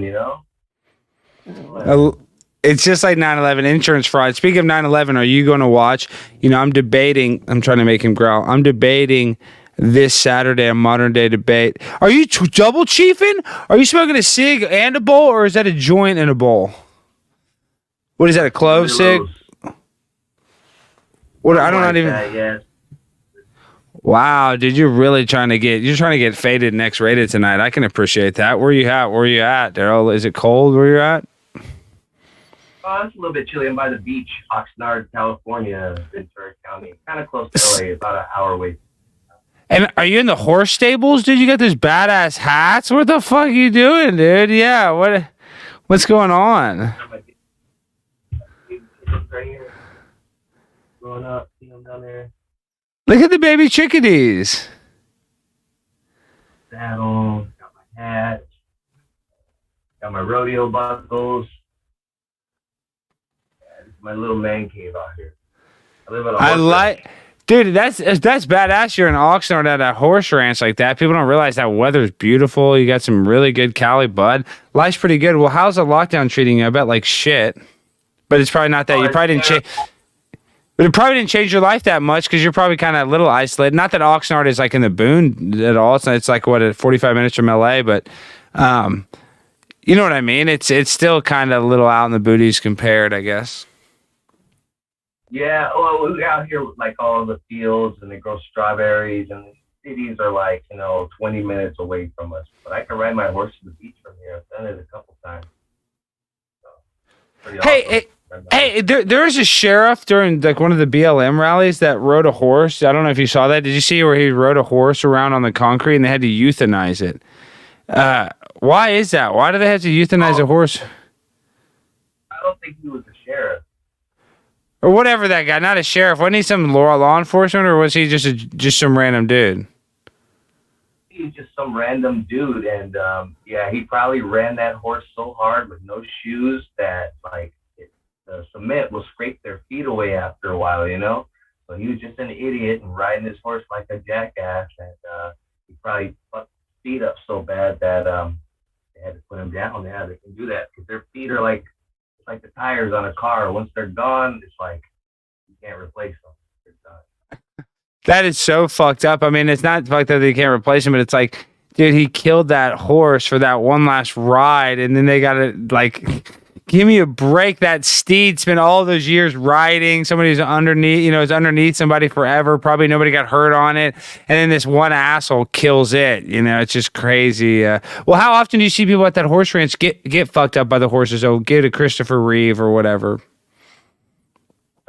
It depends. On this ranch, not too much. It's like mostly ladies that come pet their horses. And once in a while, they'll get head butted or something stupid, But yeah, it's not too wild over here. But I do rodeos, dude. I've seen where bulls and horses, I've been bucked off and kicked.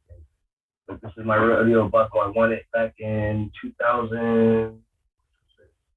What event? Barrel racing? What event were you doing? Barrel racing, that's for girls. This was Wild Horse Race. Wild Horse Race. It's a crazy event. You got to look it up to understand. It's too long to explain right here. But it's 3 guys. The wild horse, one guy has to hop on and ride it, and then ride it to a certain point, and then jump off. And I'm the rider.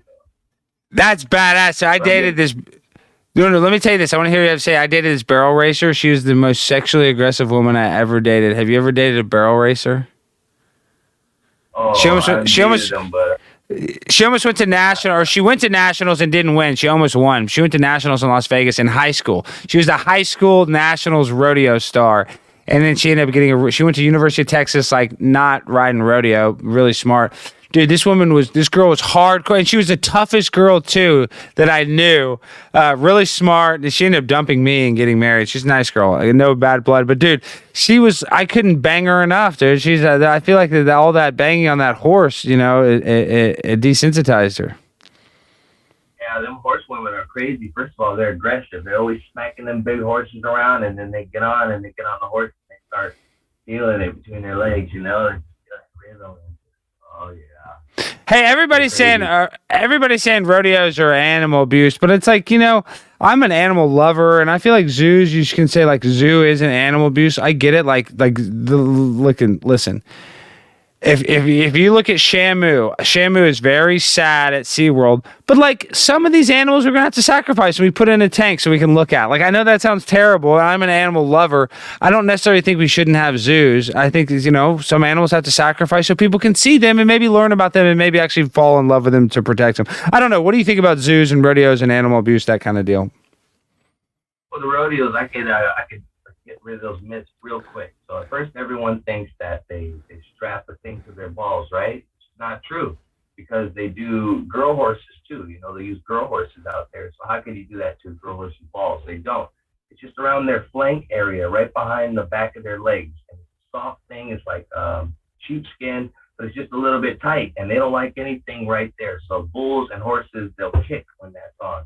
And these horses, they're bred to do this. This is their job and their career. And people who own them, stock contractors who bring them to the rodeo, they want these horses to be strong and agile so they can beat the cowboys.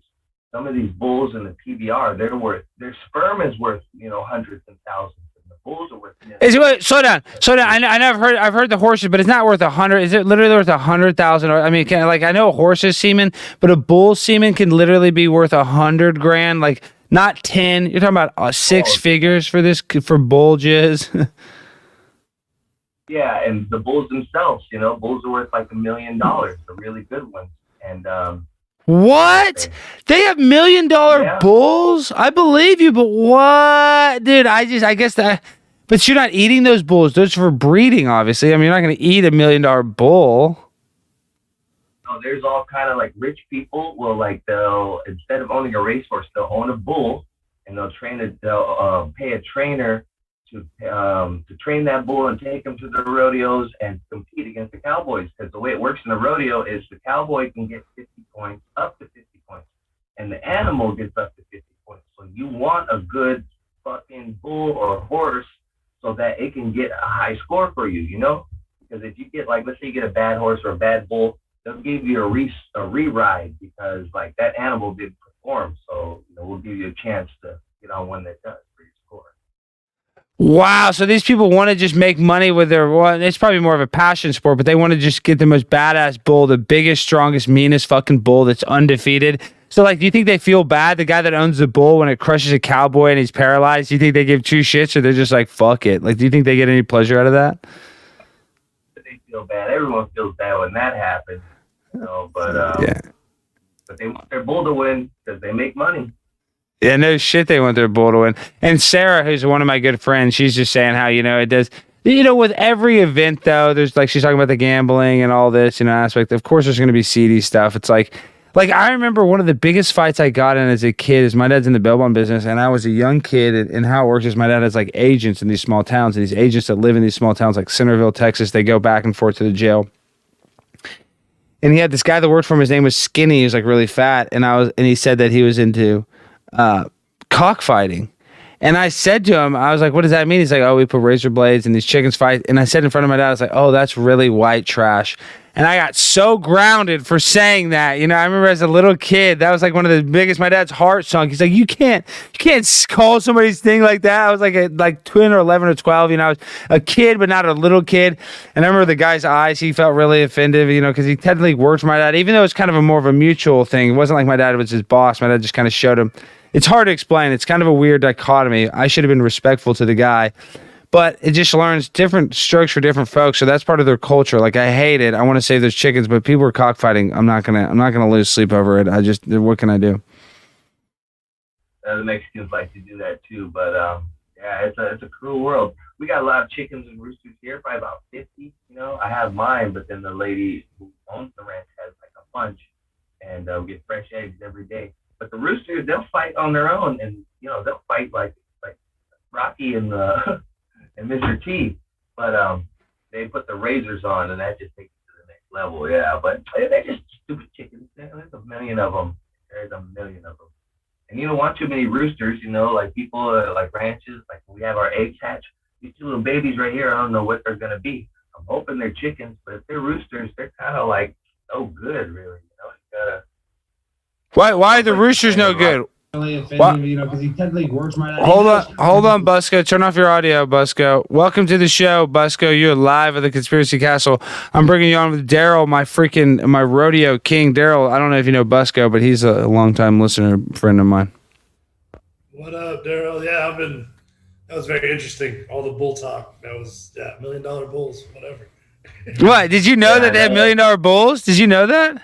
I mean, I'm not surprised by it. Rich people do all kinds of crazy shit. I mean, I knew about the horses and all that stuff. So, I mean, yeah, makes sense, you know. $1 million. Like the points and the riders riding the bull and whatever. Yeah, but fuck it, I guess. Bushwhacker. You remember that, Alex? Look up Bushwhacker, the bull, and you'll see his whole career. He's famous for fucking off all the best cowboys. He had like 42 fuck-offs in a row of all the top-ranked bull riders. Let's watch Bushwhacker. Oh, we're gonna watch it. So this guy Bushwhacker, was he undefeated? Undefeated until one cowboy finally got him, but that was like kind of, he already was beating all the cowboys, so he was getting older, but he was still, a force. But finally somebody conquered J.B. Mooney. Sure, sit it down. Reporting. He's like the Michael Jordan of bull riding. Yeah, I know him. I'm about to pull him up. You guys will see. Let me find some good highlights. Okay, top bull score. The World Finals made him. Okay, hold on. Let's see. I feel like bull riding is fair because the bull can fuck okay. you up. Yeah, well, the horse, the bull does it on purpose. The horse usually does it by accident. Yeah. Horses just trying to get the fuck away. Okay. Exactly. The bull. This is Bushwhacker. Wow, look at Bushwhacker. And that's 41 straight for perhaps the greatest and of all time. tens of thousands. What a bull, Craig. This bushwhacker is. What a bull, Craig. Movement out of the chute is huge. You see him come up at the front end right here. Look at that. And that bull is traveling so far. Look at Ben Jones. Look at that bull is flying, dude. That bull is fucking got wings. That bull is on Red Bull. That's badass. That's awesome. Damn, dude, that thing is badass. Greatness, but consistent greatness from. Okay, that bull's worth $2 million. That bull's worth two. That bull's not. That bull's worth is way more than $1 million. Okay, let me see if it's some more videos. Let me see if we can find a couple more. World Champions of Bushwhack. For him, there was Bodacious, big like blonde bull. Oh, he was a motherfucker. 39 straight buck offs. Let's see. Oh, I said 32. Well, they wear helmets now. Yeah, look at that thing, dude. Wow. Dude, that thing just gets in there and starts jumping up and down. I mean, its legs, he's going to flip over. He's going to flip himself over. It's like he knows that if he just... Wow. This is so badass. Man, I need to stop smoking weed or something. This is too cool. This is like the coolest thing I've seen in a while. Look at that beast. Everyone thinks they're abused, but they basically go to a rodeo. They get one ride. You know, they don't ride them over and over. They get one ride, and then they only have to work for only 8 seconds at the most. You know, if the guy rides them for 8 seconds, that's the end.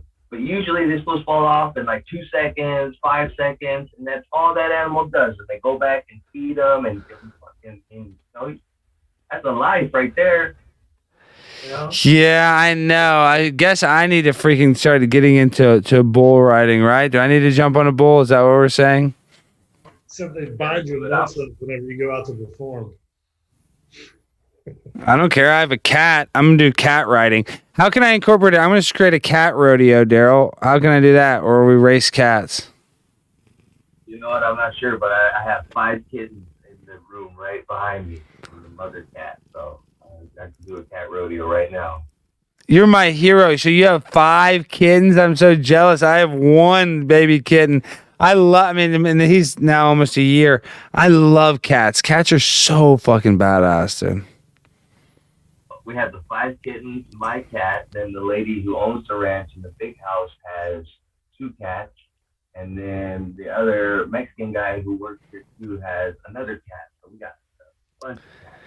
And they're all 69ing each other, apparently? Yeah, well, our 2, we didn't fix them in time. They got jiggy with it. It sounds like it. Now you got a bunch of litter. You got a stinky litter. Well, they can go poop outside, and they probably get ran over by the horses and stepped on, sadly. Like, that was another thing, dude. That fucking barrel racer, and I liked her at the time. I wasn't a cat nut. She used to always be like, yeah, I don't really like cats. I'd be like, why? She'd be like, oh, because, like, we'd see a lot of dead cats growing up on the ranch. And I'd be like, oh, she'd be like, you just see them because, like, they'd get killed by another animal or they'd get, like, you know, ran over or something, you know, just something, you know. She just said that there'd be a lot of dead cats, so she kind of, like, was, like, emotionally detached from them. Do you see a lot of dead ones on your ranch? Not to kill the low vibrational, not to make it so low vibrational. That's all right. Like, the only thing that really will kill cats is, like, a coyote, you know, and even then, the cats are slick. They know what to do. And then we love cats at the ranch because they kill snakes, kill mice, lizards, bugs, spiders, everything. So they kill the little critters. So you love to have barn cats. You know, we love cats around here. And they survive. They're tough. They have a good ass life too. They're out in the sun. They're hunting. 9 lives, dude. No cats. You don't tell me they're very resilient. They're fucking badass. Okay, Busco, what's going on with you, dude? So I came to work. I came and saw you today. We got we submitted the car. No rush to sell it. It got fucked up. How did it get that hail damage on it? Man, that had a lot. Your car got fucked up on the roof. When that hailstorm came through about 1.5 years ago, I worked in Allen, and it just got destroyed. It destroyed my front windshield. I had back windshield, and so that just happened basically. So I mean, because it was a nice looking car. Did you see in the picture angle? It didn't. I made it look not as bad. Did you notice that when I sent you the thing? The picture you. I was at work, so I didn't really look through it that hard. I saw what you said. Yeah. Yeah, we need to sell the bitch when you're ready. I just can't believe that hail can fuck up that car like that. I mean, I've seen it. I've seen it a bunch. I just can't believe yours was that unlucky. Like you couldn't get it underneath. And you couldn't get it under anything. You were sleeping, or what the fuck? How? You just let it. What happened? Explain. How did it get hit so bad? I was literally at work on a Sunday in Allen working a double, and the storm just happened, and there was nowhere to move it to. So like, it just, yeah.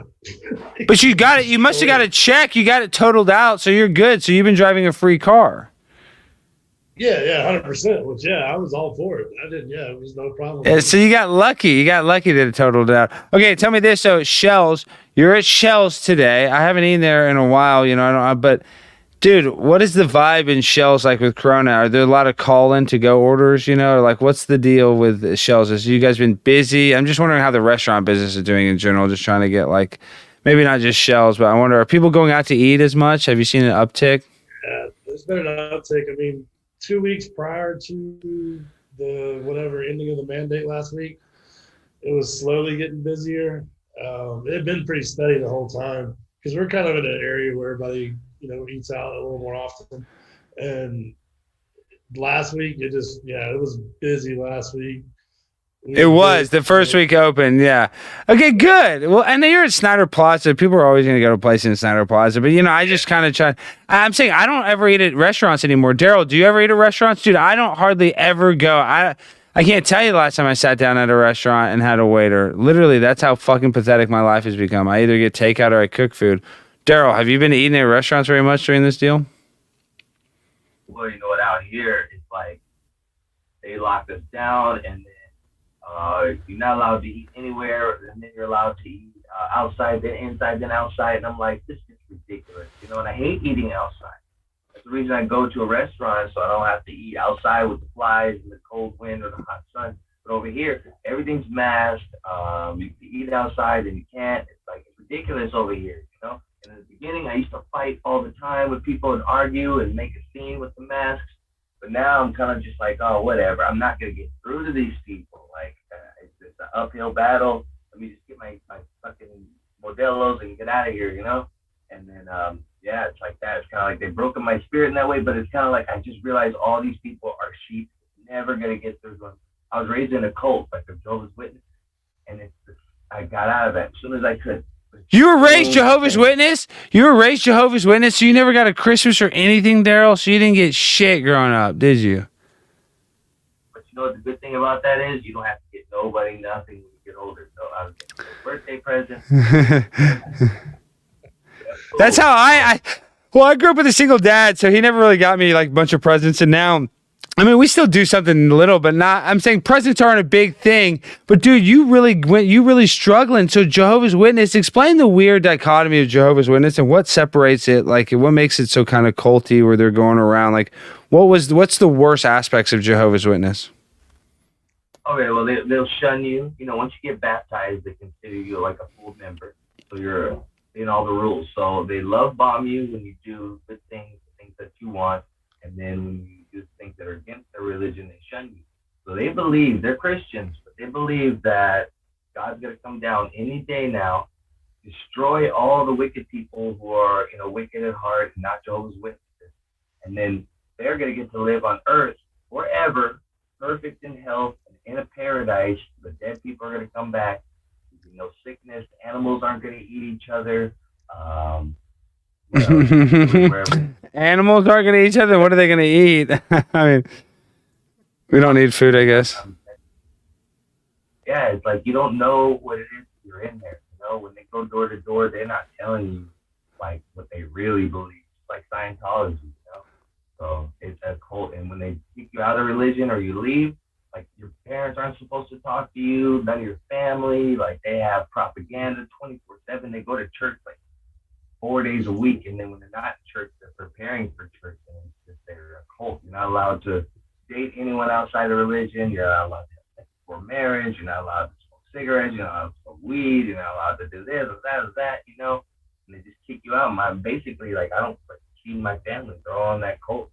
Like me and my girl, Wow, Daryl. So your parents and your family are still Jehovah's Witness. I mean, it is hardcore. You know, I see the guys at the lake. I walk around Bachman Lake, and like I guess like on Saturdays or Sundays, they'll be out there with the full pamphlets, and their vibes look nice. They look nice, but you can just tell like they're like pent up, like something's. They get Go the ahead. poor people, and they get who are like down because they just lost a relative, or they're just down in life. You know, they get the low hanging fruit. They get those people, and they're Christians. They believe in Jesus, and it's just they still try to convert me, even though I've been out for all these years, and I'm like all tatted up, and they know I'm not. You know, but they still try. They'll never stop trying. And they think, you know, that's their only hope. I used to argue with them about it, you know, when I was younger, all the time, butt heads and kicked out and all that stuff, and had to find my own way. But I used to argue with them, but now I don't, because they're so old, and that's their only hope. They didn't invest in money, they invest in nothing, because they think the end of the world's coming. So they give all their time, all their money, all their effort to that religion. You know, it's all about money. There's like 7 guys in New York, like 6 white guys and a black guy, who are the leader of that, and they tell the whole world. They have 7 million of them around the world, in Africa and all that shit. They tell them what to do, and they print the shit. And they want you to go. If you're a good Jehovah's Witness, you get to go to New York and print the shit. You know, work like a slave for free. You do that. New York? Wait. So now I want to hear more. New York's the hub of Jehovah's Witness, though? New York City? Brooklyn, but then they moved to like some other part of New York. But yeah, they got the big ass real estate, big old buildings. They got churches all over, and they own them. And then they get the Jehovah's Witnesses. They make them build them. They have a crew. You know, they get the people to be a crew, and they're like, all right, you guys are gonna be cement. They teach them, and they build the buildings, and they sell them, and they build the properties, and it's all donations. You know, like the church people, and then when they go door to door, they'll fucking ask for a little bit of money here and there. So it's all donations, tax free. It's a big scam, and they're child molesters. They just came out. You know, I'm trying to tell my family, but they don't want to hear it. You know, Everybody's in Shomo. I'm saying all organized religions are full of Shomos. That's why they get into it, because they're like, you know, can't be gay, so they get ultra religious in whatever religion they vibe with. So if it's Jehovah's or Catholicism, go ahead, Daryl. Oh, they hide it, and they don't report it to police. They handle it within themselves, and they just shuffle them around just like the Catholics. And then they were even trying to talk shit about the Catholics, like, oh, look at them, you know, but then they got busted doing it. But their believers refuse to believe it. They won't watch it. You know, anything, oh, that's against Jehovah, oh, that's Satan, you know, it's like these are brainwashed. And I see the same aspects in like the world now with the whole Corona shit, you know, and the mask, these fools, and the Great Reset. Like, this is Agenda 2030. Like, you're not supposed to own any property within like 8 years, you know, like. And you're gonna love it. You're gonna love not owning it, is what they say. Vaccines, that's not gonna stop. My girlfriend's a teacher at a high school, and she called in sick one day. She just had a hangover, but she called in sick, like, oh yeah, I'm not feeling well, blah blah blah. And they're like, okay, we're gonna say you have Corona. You can't come back without a test. So she was trying not to take the test. You know, we're not gonna take the vaccine. I'm never taking a test. I ain't taking that shit, no vaccine. But she tried not to take the test. But they're like, you have to, or you know, or you can't come back. Can't come back to work. Yeah, and so she went and got the test. I was like, baby, don't do it. It caused a big old fight. Damn, but they shoved some fucking shit in your nose. You didn't even know. I know, but it's not worth the fight. I mean, the test is bullshit because, you know, it could break some sort of blood-brain barrier, your cranial, whatever the fuck. I know it's not good for you to shove something up your fucking skull, but it's like, you know, you're getting mad at her. You know, it's not her, it's not you or her's fault that she has to take the test. I mean, I agree with you. Like, you're passionate about it. It just sucks because, like, I've been yelling at my dad, being like, "You cannot get the vax. You cannot get inoculated." Like, cussing him out. It's like, why am I getting in this low vibrational state where I'm yelling at my dad about it? You know, it's like, that's what they want me to do. And it's like, the more I yell, not that I'm like, but I mean, I'm like, Dad, you can't, you know, I'm being like really stern. And the more I do that, I'm like, fuck, I'm probably pushing them to take it. So it's like, that's what they want us to do. They want you to like fight with your significant other, whether it's like your parent or your daughter or your girlfriend or boyfriend, whatever. So then they're winning. Then they put you in the low vibrational state. So it just sucks that it's so easy to fall into their traps that they lay right for us.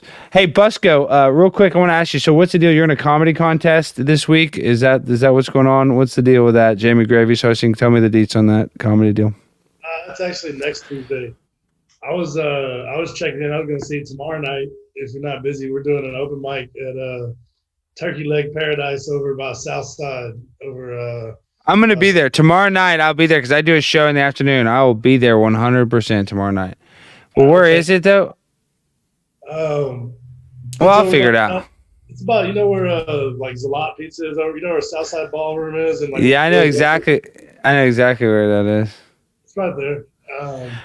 And then next Tuesday, there's a comedy competition at Blue Cenote and Bishop Arts District. So we'll see. I don't know. I hope you grind it out. Okay, well, I'm gonna be there tomorrow. I'm gonna try to film it. I'm gonna do some conspiracy shit, and we'll upload it. We'll show it on the thing, so everybody can rate me and bash me how unfunny I am. So you got to hold me to it. So we'll see. It's not easy, guys. Being a stand-up comic, you guys will get to see my bit. So tomorrow night, so the people will like that, Busco. I think the people on the Conspiracy Castle, one in the chat. Tomorrow night, do you guys want to see my open mic? I'm not going to do it live. I won't stream it live, but maybe. No, but that's what I'm saying, because I don't want to stream it live. I'm going to film it and show it to you after, So if you guys want to see the stand-up bit, you give a 1 in the chat, for that. So Daryl, I'm really excited to talk to you. I like your perspective. I like that you're chilling in California. I'm jealous of that. But I guess you don't have any plans to change or anything. Are you just going to ride it out? What have you heard people saying they're going to recall Gavin Newsom? What have you heard about that?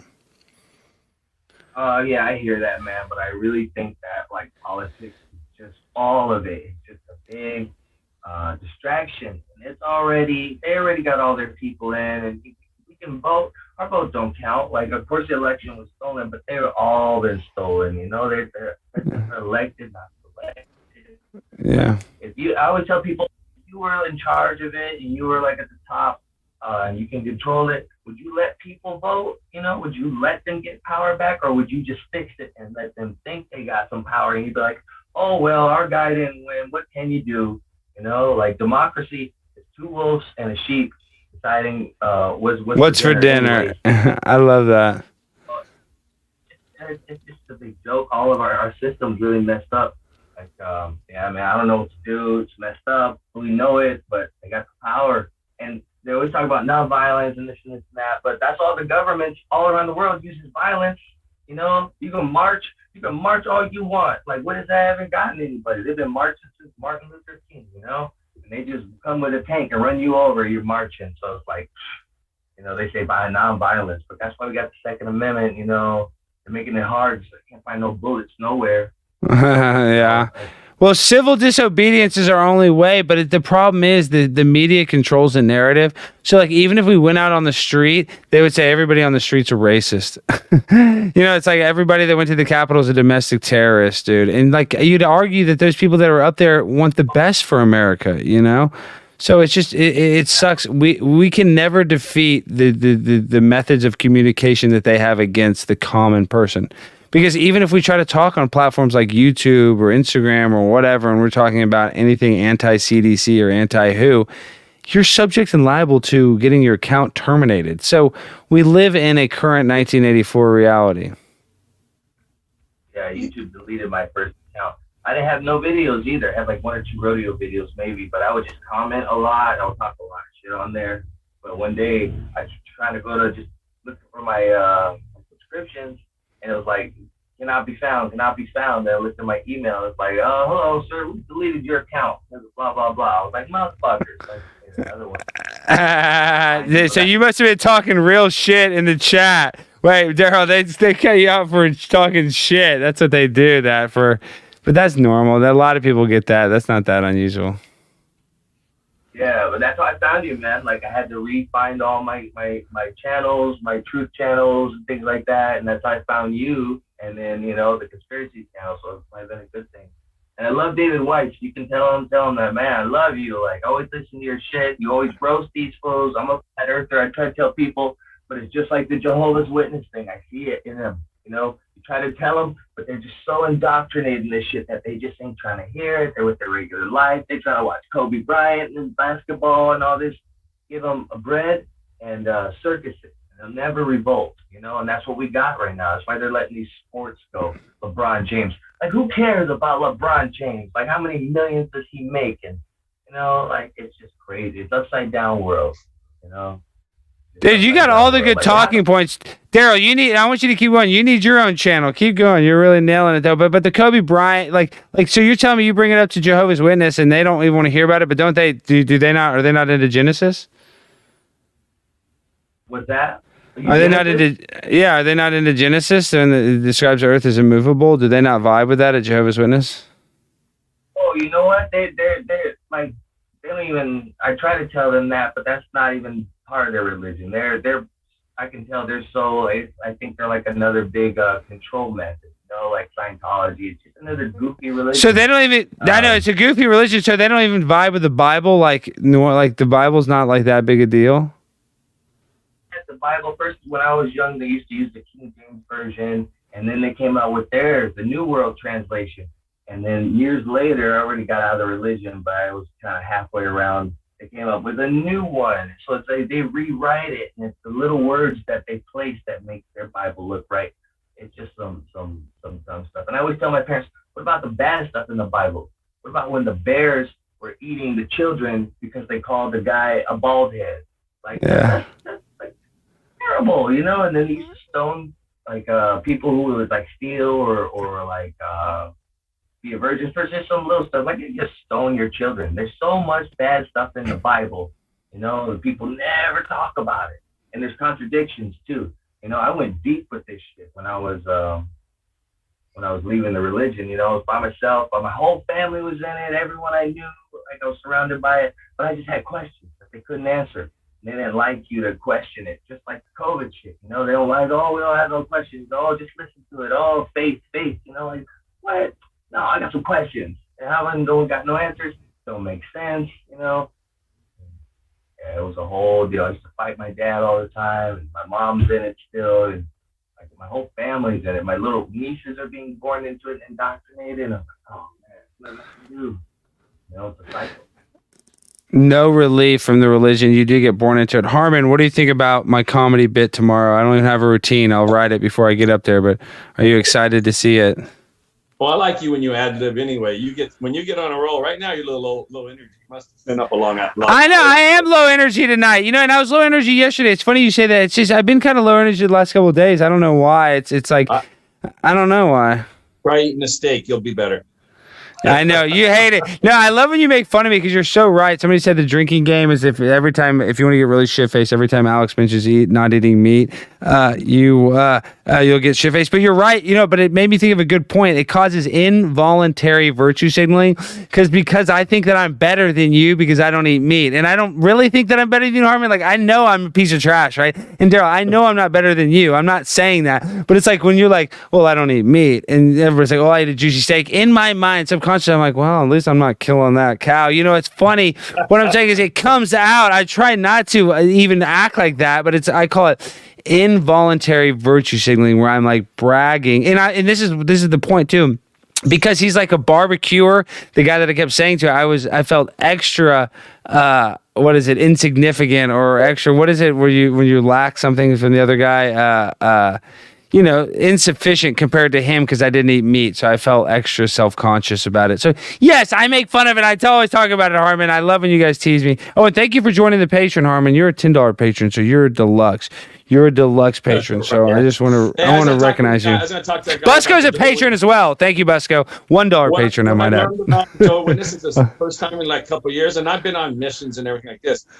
So one of the Joe Witness told me why they go preaching to everybody, and tell me if this is true or not.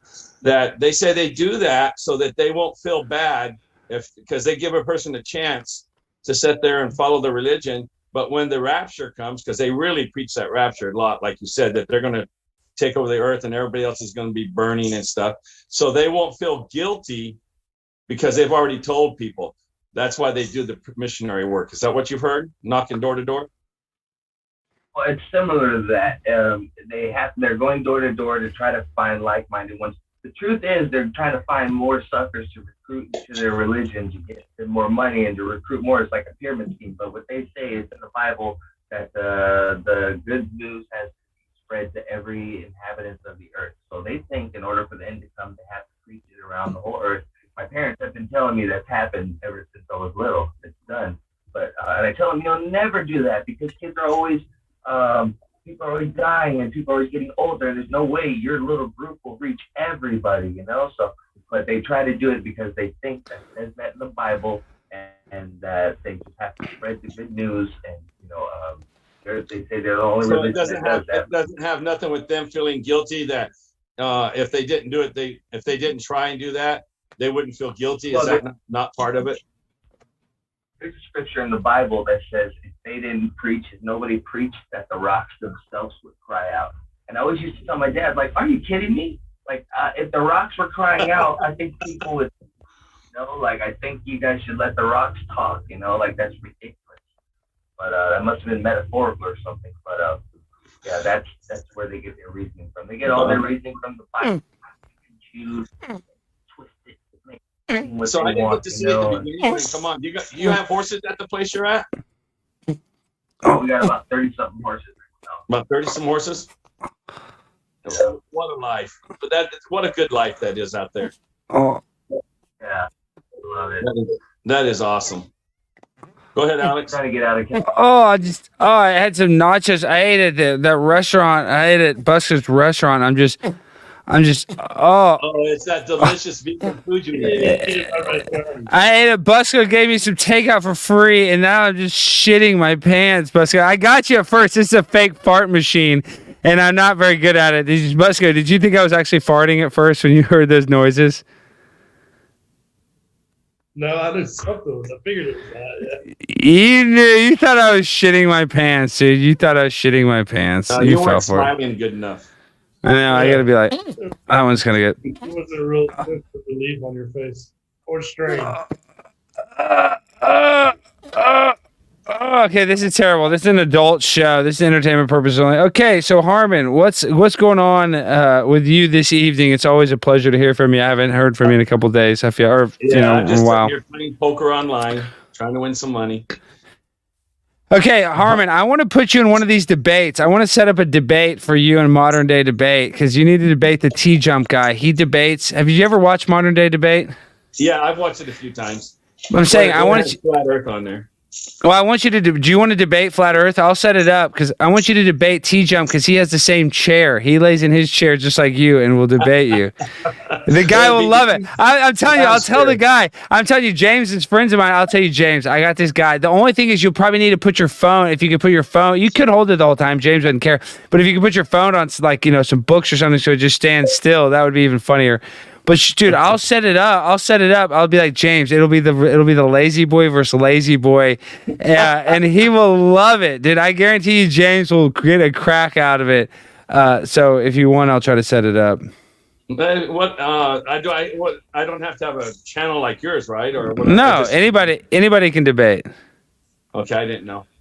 Do you want to debate on there? I don't care. What about Flat Earth? Yeah, I mean, what do you want to debate? I just figured you'd like that topic. I don't know if T-Jump debates that, but something to do with probably the shape of the Earth.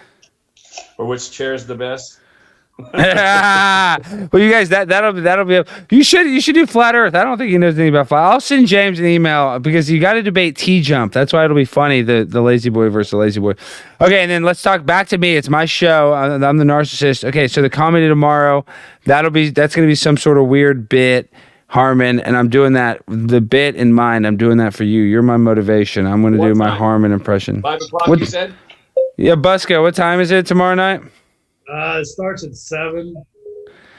I'm sorry, the open mic starts at 8. Like the sign-up's at 7:30. Is that Eastern time?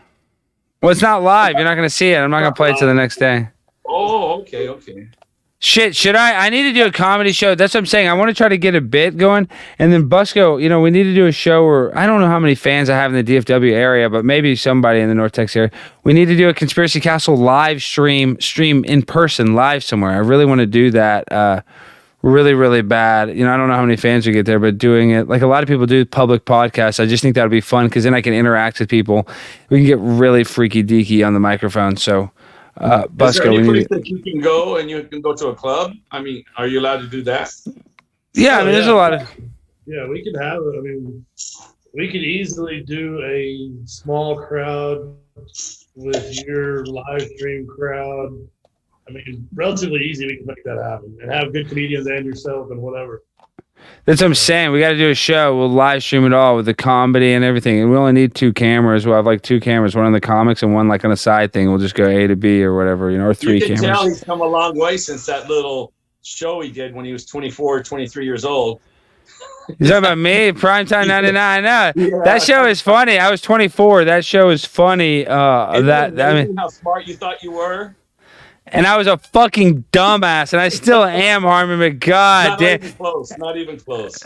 I know, but dude, I was really stupid then. I mean, I was like really New World Order, like all about it. But even on top of that, Harmon, I didn't realize I was such a homosexual, dude. I look back in that. I'm not gay at all. I mean, everybody's like, Alex, you have gay vibes. Dude, I was like best friends with that guy. You don't understand when you're, this is the one thing about that show. I'm not an expert, but there's something weird is when they put you in a show where you're cut off from like and this is the time cell phones weren't the same, but the iPhone like just came out.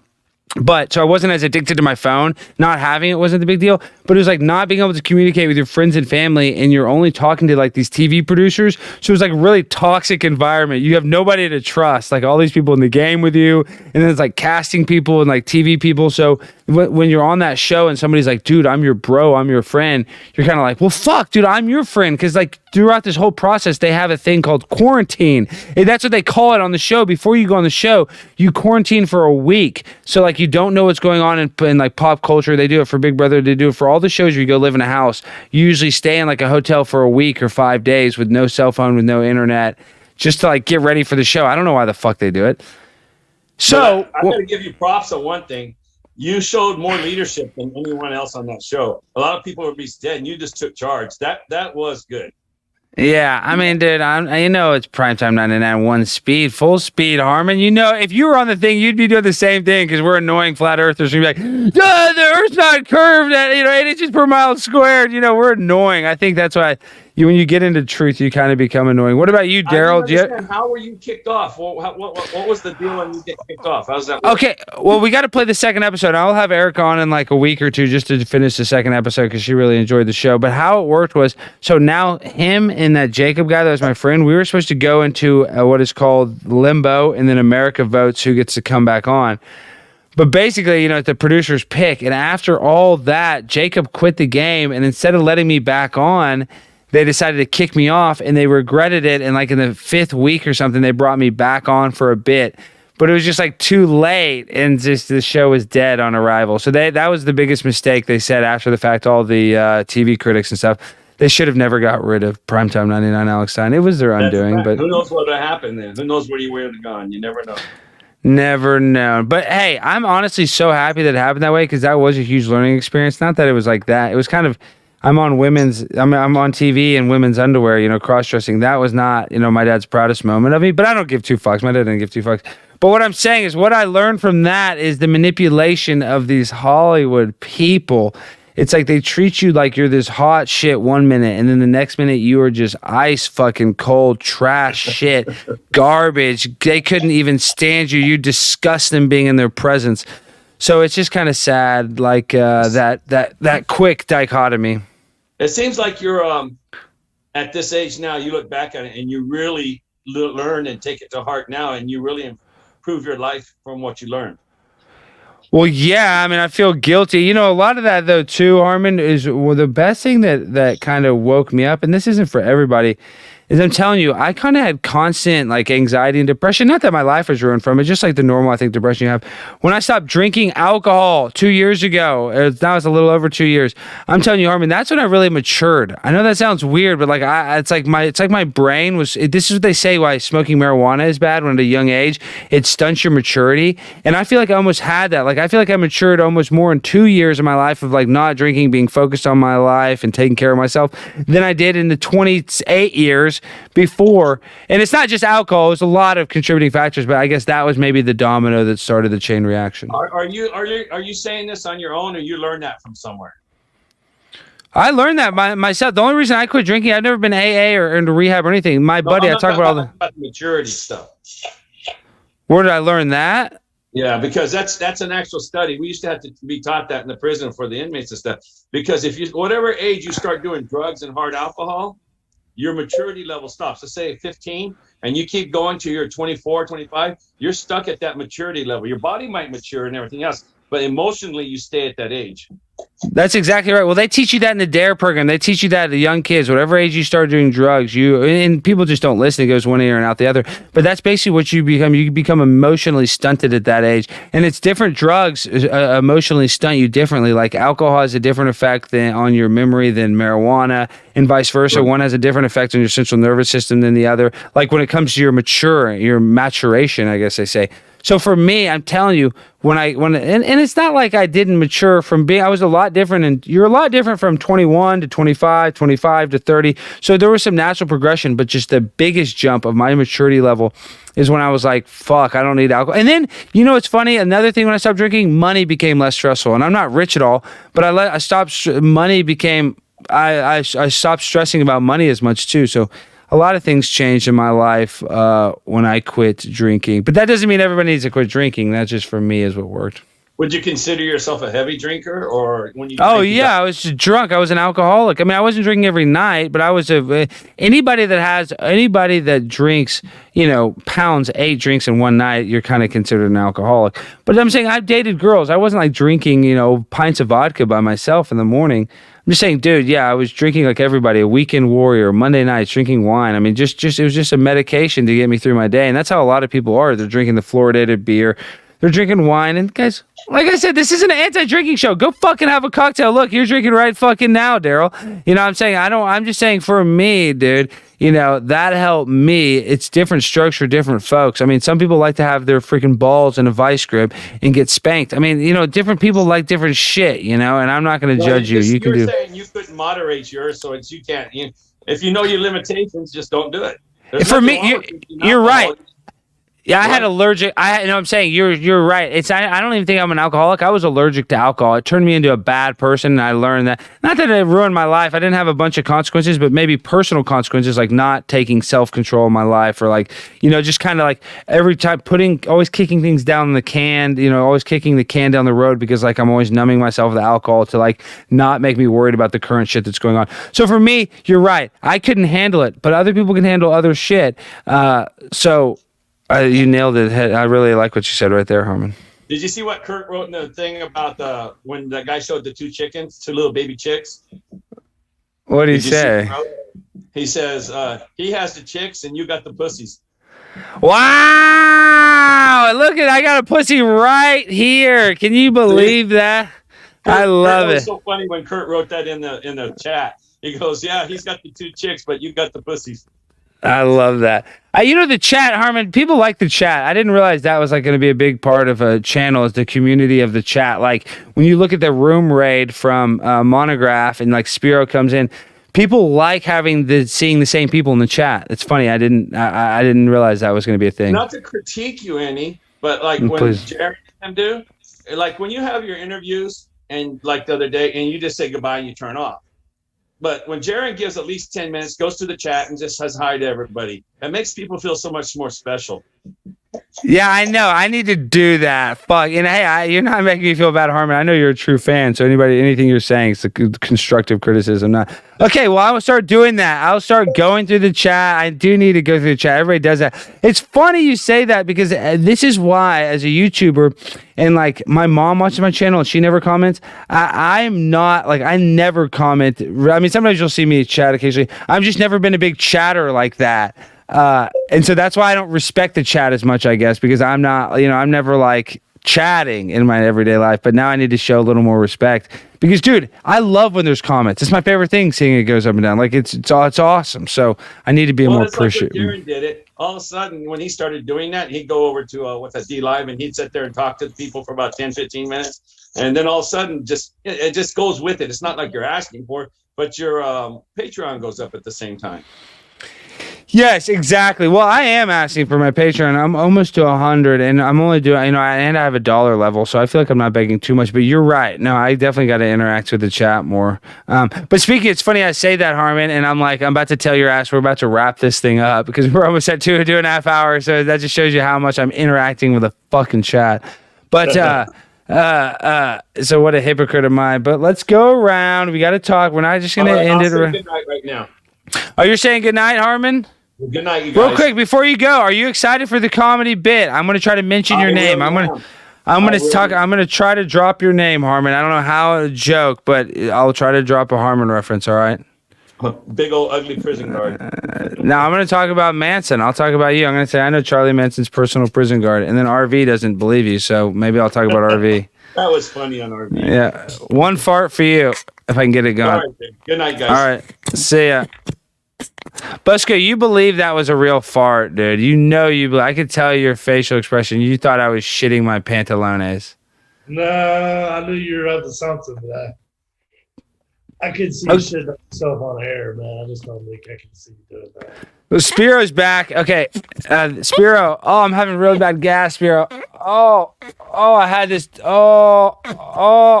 It sounds. Does it sound okay or does it sound? It sounds like wind. I gotta hit it right. I gotta get better at it. So you know where I got this from? This bit. It's Leslie Nielsen. Let me find it. Leslie Nielsen fart machine. So let me show you. Okay, this is what he used to do. He used to do this all the time. Let me just share screen.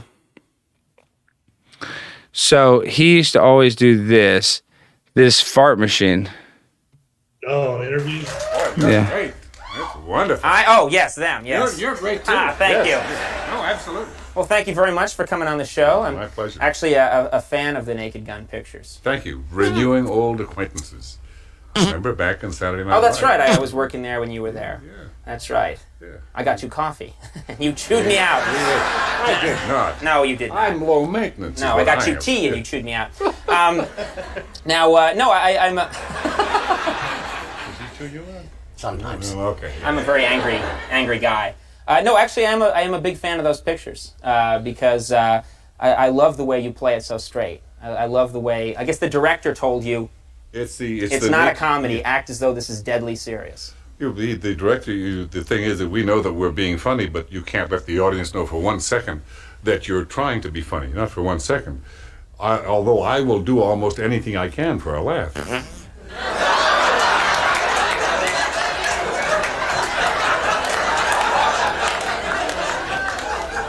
I said almost. I didn't say I would do anything for a laugh. What have you got there? Isn't that a little personal? Would you like to see it? That's what I have. See, his is a lot better than mine. What the hell are you doing? What is the? Hold it. Let's show this. You heard the rude noises that it makes. Yes, I did. Nothing but fun. I got that from a man in Oklahoma City, Jack Martin. He was a senior golf pro, and one night he said, "Leslie, I'm going to give you something to change your life." I did. I've had nothing but laughs. So You don't carry this around everywhere. I do not travel anywhere alone. That goes with me all over. It's You're a bigger. grown man. What are you Don't be doing? too sure of that. No, really, you bring this thing wherever you go? Oh, yeah. Yeah. You never can tell. It always comes in handy. And you never can tell when there's a certain amount of pomposity or somebody who's making you play a particular role. And if you just shake hands with somebody, it's how do you do? You shake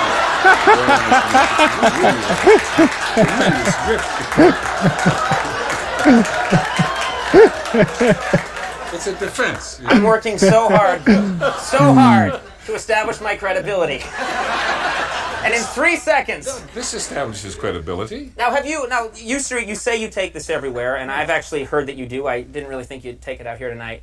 I was praying, but you take What this a wherever pussy. you go. Have you taken it anywhere where you now think it may have been inappropriate? Well, you're always taking a chance, I'll tell you. And there are Where's times, the most serious place you took it? When you're doing any kind of comedy, there's just no way that there's not going to come that time when you step over the line. But that's because of the chance you take. And there's just going to be sometimes, especially with this, where you seem to step over the line. And in that case, I say, look, I'm really playing I've Got a Secret. I know I'm doing like a kind of a practical joke. So I'll apologize or I'll show the people. Sometimes it doesn't work, but then you have to just rely on your insensitivity. I have a seminar on insensitivity if you like, and I can Yes, train you. I would like to sign up for that. For the insensitivity course? Yes, There's I a would. downside, What's that? Sometimes you can be feeling good and not know it. go back to this thing. Oh, you want to go back? Yeah. No. But do women enjoy this joke? I'm just curious. I tell you one Like thing. you're on a date and you do that, do they immediately go, "You're the guy for me"? He got laid a lot, I'm sure of whether it. a woman likes you or not. For who you are. To be accepted. That's exactly it. To All be right. accepted for who you are. Yeah. You put that hits the nail on the head. Well, I want you to let Andy hold it for the remainder of the show. Okay. Here you are, Andy. All right. Okay.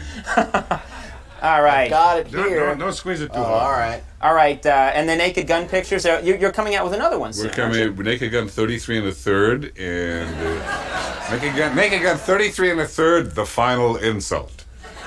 And it'll be out on March the 19th, and I swear I think it's as funny as the first two, if not funnier. All right. Well, we will. We're going to have to step away for a second. We'll come right back and find out more about this, and Andy will hold on to your little machine of doom. We'll be right back with more Leslie Nielsen in just a second. Wow. Okay, so that's why I love this fart machine. So for the people playing at home, you're like, Alex, why do you have a fart machine? Mine's the cheap version. I got to get a badass fart machine. Yeah, Spiro says your favorite comedian is George Carlin. You know, it's hard, but my favorite comedian is Patrice O'Neal. My favorite stand-up is a guy named Patrice O'Neal. What about yours, Daryl? Mine too. Patrice, he used to spit the truth. I sometimes I wonder if they got him, but he also was like, had diabetes and all that, but he spoke the truth.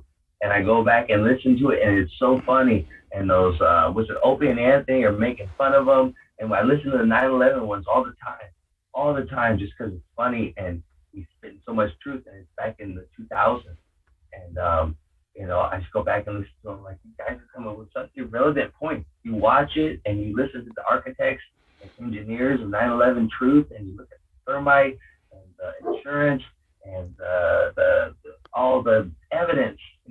I look at everything like a detective. Like I'm a detective. I'm going to coronavirus detective, 9/11 detective, Titanic. Look like a detective. Who's guilty? I'm gonna find it. Look at the evidence. What they're trying to hide. What's the motive? And so it's just all bullshit. Like the thing we just watched, all these entertainment. I can't watch no scripted stuff anymore because it's just like I'm in survival mode. I see what they're trying to do. Agenda 2030, the Great Reset. They're talking about us not having meat, eating bugs, and soon. And I can see it because all these people are so blinded and brainwashed, just like Jehovah's Witnesses. And I'm alarmed, and I don't know what to do. I feel like alone. That's why I feel like all you guys are community. That's why I found you guys and David Weiss and the Flat Earth. It all makes sense. People are brainwashed. Shit, what are we gonna do? But it's like it's coming quick now. I never thought this would happen in my day. I'm 36, born in 85, And so Jehovah's Witness, I'm like, man, they tricked my whole family. They tricked all these people. I used to think like, oh, maybe this one's not fooled, and I used to struggle with it, but like I'm like, no, they tricked these people, and they're brainwashed like hell. And they're just regular people, they're work with you and all that stuff, but it's the same thing happening with coronavirus and the vaccine. That's what I'm alarmed about. I think all this other stuff is a fake distraction. The Joe Biden with the green screen. Trump, I think he's such a player. He was in the WWF, for God's sakes. Like, He's in the WWF Hall of Fame. He's in the WWF Hall of Fame. As the president of this country, like seriously, and all these Trumpers, and they got the white people fighting the black people and the Mexicans and the Asians now. It's all a big distraction, and all these news networks, all of them are in on it. And it's just, you gotta pick and look for the truth, and it's hard to do it, but people don't want to do it, and it's just, like I said, I just know what to do. I drink so much. I smoke cigarettes every day. I smoke weed every day. Like, tell you the truth, the last 2 weeks I did ecstasy and cocaine like bunch. I'm just like, wow. Wait, I used to love X and Coke. Wait, so I don't, I was talking about how I don't drink. So have you been popping a lot of Molly and snorting lots of Coke? Well, yeah, the past couple weeks, yeah. I dabble. I've done DMT. That really opened my mind. DMT's cool. Now I'm not. Yeah, well, I did DMT not too long ago, and I blasted off, and I saw like the most crystal clear 4K images I ever saw. Like the TV, you'd see it like, on the first day of Christmas, the brand newest model TV, the crystal 4K. That's the vision I saw. Like it was the clearest thing I've ever. You couldn't even get this clear. I mean, Ultra HD. And like I said, it kind of relieved my anxiety a bit after it. But so, too, have you been doing that much DMT? Because they say the more you do, the less effective it is. So kind of tell me about your DMT experience before I let you go.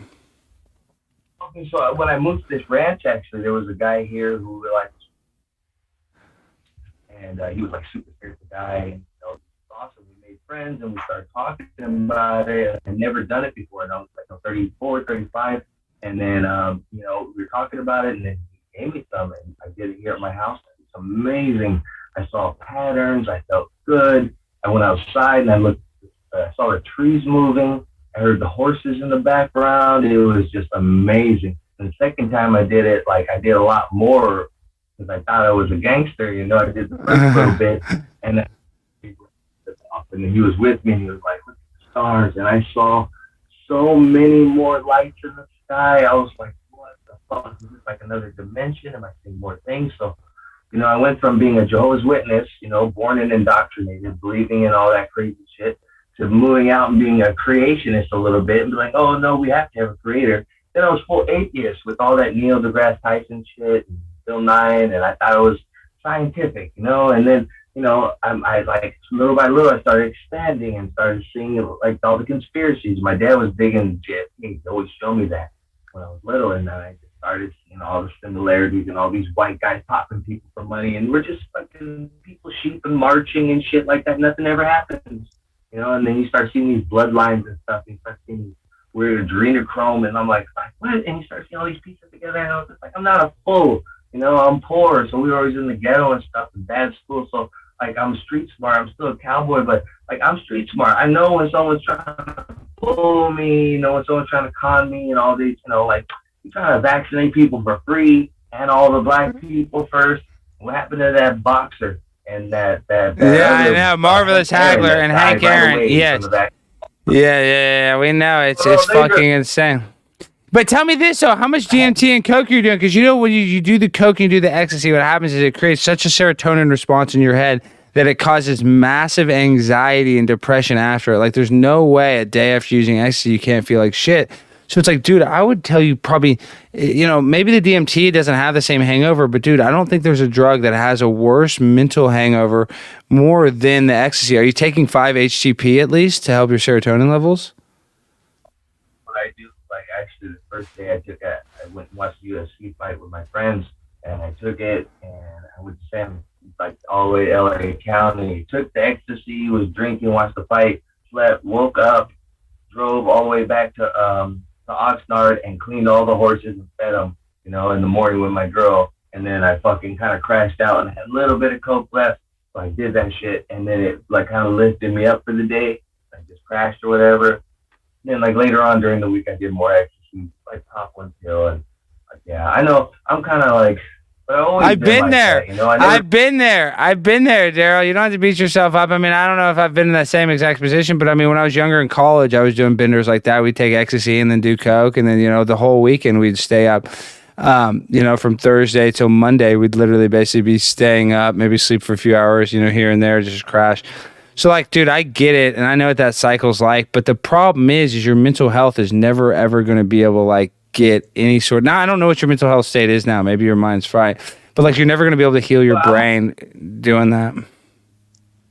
I'm okay because like I've been through all this before. The shock of like oh my god, like all my whole family, all these people are crazy and they're brainwashed and believing like oh my god, what I was born with, what I was raised with, what I had to fight to lead. They're crazy, and then I thought the world was normal, and then I find that it's happening again. So to me, I tell my girl all the time, like, I kind of been through this, already. I've seen how you can't argue with these people, no matter how much evidence you show them, you can't look. So I feel like I've been through this already. And then, like I said, I never thought I would live this long. Like, I did a lot of rodeos, like, almost got. Well, there's a reason you're here. I don't know about that. Like, I'm in, like, soldier survival mode now, like I try to keep food. I got a emergency pack. My emergency plan is get on my horse and ride away, like at some vacation, crazy stuff like that. but they're not gonna do it like that. They're gonna do it to where you can't get a job, just like they're doing in Israel. You can't travel. You know, Yeah, exactly. They're gonna have the passport, but dude, they're gonna get medical misinformation for us even talking about that. So it's so fucked up. Okay, Busco. Well, let's talk about you. Let's wrap it up, and then I'll let you have one more thing, Daryl, to say. So think about what you want to say. Busco, we got the comedy open mic tomorrow night. Even though it's an open mic, I'm still going to go up there and try to do my best. Obviously, like every comic, I'm not going to go over there and just like try, look in my notes the whole time. I'm going to actually try to write some stuff and do some bit and film it. So I might do some kind of avant-garde Andy Kaufman-esque style comedy tomorrow. So I'm really excited. I haven't done stand-up in over a year. So tomorrow night will be badass. So I'm looking forward to hanging out with you in person. Anything else you want to talk about, Busco? No, man, that's really the only reason I chimed in is invite you to that. See if you want to come out, check it out. I think it'd be. Well, I'm gonna be there. I'm gonna bring my fucking my selfie stick that sits down. I hope they don't give a fuck about that. But you know what I mean. The selfie stick. I can film you. I'll film you. I know, but I'd rather almost use the selfie stick so it just stays in one place. You know what I mean? Because if you're filming, you're gonna fucking annoying. If I just put the selfie stick, you don't have to fuck with it. Okay, well tomorrow I'm really excited, Busco. You're my Dallas comedy plug, and I'm your car plug, and you're my broadcasting plug. We're gonna work together because there's not enough people. I guess there's not enough creators that I can collaborate. You're the only creator that I've ever collaborated with in Dallas, sadly. And Sam Wynn, a guy that connected us, I've been trying to collaborate with him, but it's just kind of hard. So yeah, Spiro's saying he wants to see the video. Spiro, I'm going to do stand-up tomorrow night, and I'm not just going to do some badunkadunk jokes. I'm going to have some sort of bit. I'm going to do something. You'll have like 5 to 7 minutes. And I'm going to do something weird. I'm not going to do your normal average stand-up comedy routine. And I'll be dressing nice. So Spiro, that video will be available Friday. Also, tomorrow night, or tomorrow during the day, we have the Baby Truther show from 2 till 6 p.m. That's Central Time, 2 Central Time. So please, guys, watch that show with Jaron and David Weiss tomorrow. And then Busco. So I'm excited for the comedy show. I'll see you tomorrow. And let's text me the details. I'll see you tomorrow. We'll be hanging out. And peace. And then I'm going to get to my man. See you, Busco. See you tomorrow. Okay, all right. No, before you go, Daryl. So what the heck, Daryl? So you're freaking crushing it. I love you. You're my horse guy. Horse women are weird, but horse women are still good. At least the horse women that I was involved with. You're partying a little bit, which is okay. We're cool with partying. It's Primetime 99. We're not the anti-party show. But you have to. This is what I'm saying. You have to be careful. This is my one thing I want to say. I've always been a party animal, but this guy, Clark Gable, his grandfather was Clark Gable from the movie Gone to the Wind. And dude, Daryl, this guy was a beast. I mean, I saw him rip gator tails, lines of cocaine as long as, a mile long. Obviously I'm speaking metaphorically. The guy was hardcore. I saw him swallow all kinds of pills. I saw, he's the type of guy to take ecstasy, no big deal. One of the toughest guys I knew when it came to drugs, right? Well, one day, obviously the drugs got bad where he kind of alienated his friends and family a little bit, but he was with his wife and 19-month-old daughter, and he went and bought some Vicodin, or what he thought were Vicodin, and it was fentanyl stamped pills. So they're fake Vicodins that were actually fentanyl, and he swallowed 2 of them and died. So this is what I'm saying is, dude, you can party on, Wayne. You can party on, Garth. I don't give a fuck. I'm not that. It's just you never know at any time you get some bad dope. So that's why we got to be really careful and try not to be impulsive, because this guy, I would have thought this guy would live forever. He would have been the last guy I thought would have overdosed. You know what I mean? I would have thought his tolerance was so high. So that was the wake-up call for me. That was like, oh, fuck, if this guy could die from it, I would have thought he'd be an old man smoking crack, before he'd die of a drug overdose from pills.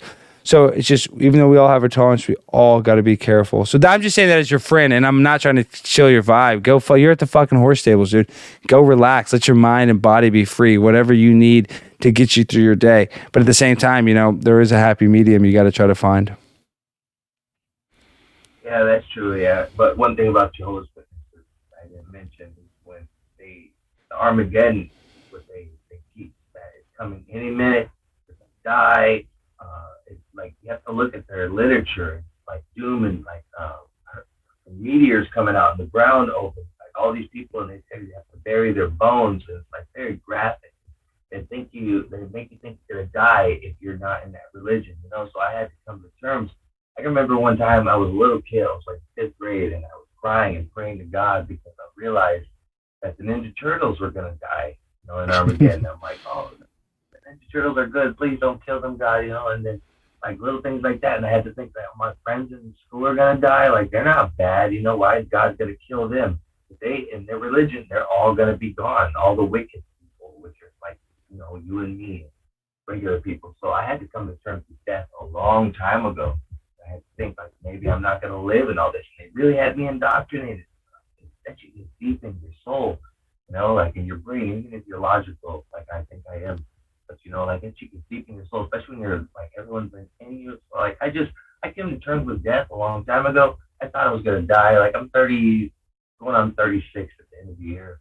And I just met my girlfriend 2 years ago, and we're engaged. We have a happy life, and I never had a girl before. So, like, you know, I had women, but not like a relationship. So I never had anything to live for, and I did the rodeos, fucking wild horses. So I like this close to death. Like, you know, the horses are, you can get fucked up, but you know, I just never had nothing to live for. I was more about quality rather than quantity. I still kind of am. Never gonna have kids, so I don't have that to worry about. You know, just my animals and my girlfriend. I don't really have my family on either side. So it was just always me and my friends. And I never did drugs when I was young. I did weed only. I didn't even like alcohol. I got into the drugs when I was like in my, let's say 30s. You know, like yeah, around my early mid 30s. So and then slowly but surely, I'm not like crazy, but lately. Pandemic, when they say the drugs and shit has increased, it's like, yeah, man, like especially if you know what's going on, like fuck, I need to pop some tea. Like I know. Has it been easier to get? Has it been easier to get shit? You think during the pandemic, like has dealers been selling more? Like, what do you think? Like the dope game, is it better or worse? You think during the pandemic, better probably for the dope dealers? For me, I think it's worse, harder to find. You know, like harder to find. Through like, yeah, I only go through good friends, and like even the like hope that I get. That stuff is garbage. Like it's cut. Coke's always garbage, dude. Coke is always garbage. That's why, like, I recommend almost doing Adderall over cocaine. And we don't recommend doing anything on this show. This is entertainment purposes only. Do not take any medical, legal, financial, or any advice from me whatsoever. I'm not a role model. I'm Primetime 99 Alex Stein. I'm on the grind all the time. You don't want to be like me. You don't want to be like Daryl. You want to be your own person. And you want to just, you know, blaze your own trail. Like, sorry, you were talking. It takes a second for your audio to come through, Daryl. But no, you have been a great guest. I really appreciate coming on, and I really like that you've been able to, you know, kind of expand your mind on the show. You probably smoked how many doobies have you smoked while you've been on the show? Well, I smoke like probably a pack or more of these a day, and I've been doing that for years and years. So like, my life expectancy is like any time now, but I come to terms with that, you know. It's like about quality rather than quantity. I'd rather diet like 50 and have a really good life than diet like 70 and have like a boring life, you know? Like, yeah, that's fair, but what's a boring life? What's a boring life? You know, whenever you're about to die, you're always going to wish you had more time because, like, even the grass is always greener. So, like, when you look back, even like some boring ass times, you look back fondly. Like you can look back at a horrible breakup with a girl, and if it's been enough time, you look at it fondly. So it's weird. It's kind of puts you in this weird thing. You're like, you know, I only want to live my life. I'm living a good life. But with time, you can make a shitty situation feel good. So it's weird. I know that's weird. So what I'm saying is, like, no matter what happens in your life, whether it's bad or good, at the end of the day, on your deathbed, I feel like you might look back with it with a little bit of fondness because that's just a natural reaction. Or you're going to look at stuff with embarrassment and cringe because I look at stuff like that too. But, you know, it's a mixed bag. It's not all one feeling. You have multiple emotions. Yeah, life is a little short journey, at least from what we know. I'm hoping there's some afterlife now that I've, you know, done everything. I think there might be. Before I was like, oh no, but you know, you never know. I'm not religious, but I'm like spiritual. I never used to believe that the DMT. I'm like, oh, I know it's now, but yeah, I don't know. Just life is here. I don't think it's a simulation or anything like that. It's too individual to be a simulation. You know, like, are my little chickies a simulation? Like, really weird. But yeah, if you see David White, tell him that Daryl's a big fan. But I'm like Eddie Bravo now. I'm done trying to tell people. I fucking talked to myself so I'm blue in the face about Jehovah's Witness, about 9/11. I remember when 9/11, after like I was trying to convince everybody, and I was just like, no go. Everyone was just like fighting me. I was like, fuck, they got away with this shit. They got away with it. They're going to do it again. So I was always like worried they're going to do another plane into a building. But no, they went big time. They're like, no, we're going to get the whole world this time. This is New World Order. They've been saying it for such a long time, and people are just like, what? Like, no. Yeah, but Daryl, it's called Revelation of the Method. They tell us what they're doing, and then the people just choose not to even freaking believe. No, but hey, speaking of 9/11, for some reason my computer, wow, it just spiked for some reason. My CPU usage, I don't know why. Okay, so let's wrap this up. We're almost at 3 hours. I got to let you go. Then I got to go through the chat. So what's the last thing you want to say before I let you go, Daryl? I can't see the chat. Is there other people here? No, not this chat. I mean, I'm going to go through like the chat on the thing. No, it's just you and I. We're just in it. So you're smoking the thing. I want you to realize you're going to live for a long time. There's a lot of those 80-year-old women that are like, what is your secret? Like, oh, well, I smoke Black and Milds every day for the rest of my life, or I drink vodka every day. There's always some weird thing. So you don't know what's going to kill you. So get in that high vibrational state, dude. Those drugs put you in that low vibrational state. So be careful. It'll drag you down in there, and then, it'll keep you in a negative mindset. And I want you to be in a positive mindset. You got to have the pit bull mindset. You got to be like a dog. A dog doesn't smoke weed. Dog doesn't do coke. You know what I mean? You got to be like a pit bull sometimes. You got to have that mental mindset of a freaking pit bull, Daryl. And I know that sounds cliche, but it's true. I got the cutest half pit bull, half blue healer. You want to see her? I knew it. See, how did I know that you had a pit bull? I'm talking about pit bull. I knew you had the pit bull mindset, dude. Yes, show the dog. We love the dogs. It's funny. I'm clairvoyant sometimes here at the Conspiracy Castle. And I'm a dog man. I'm a cat man. We love it all. But let me see the blue healer. If you can, let's see the mutt, the good old doggy dog. Jojo.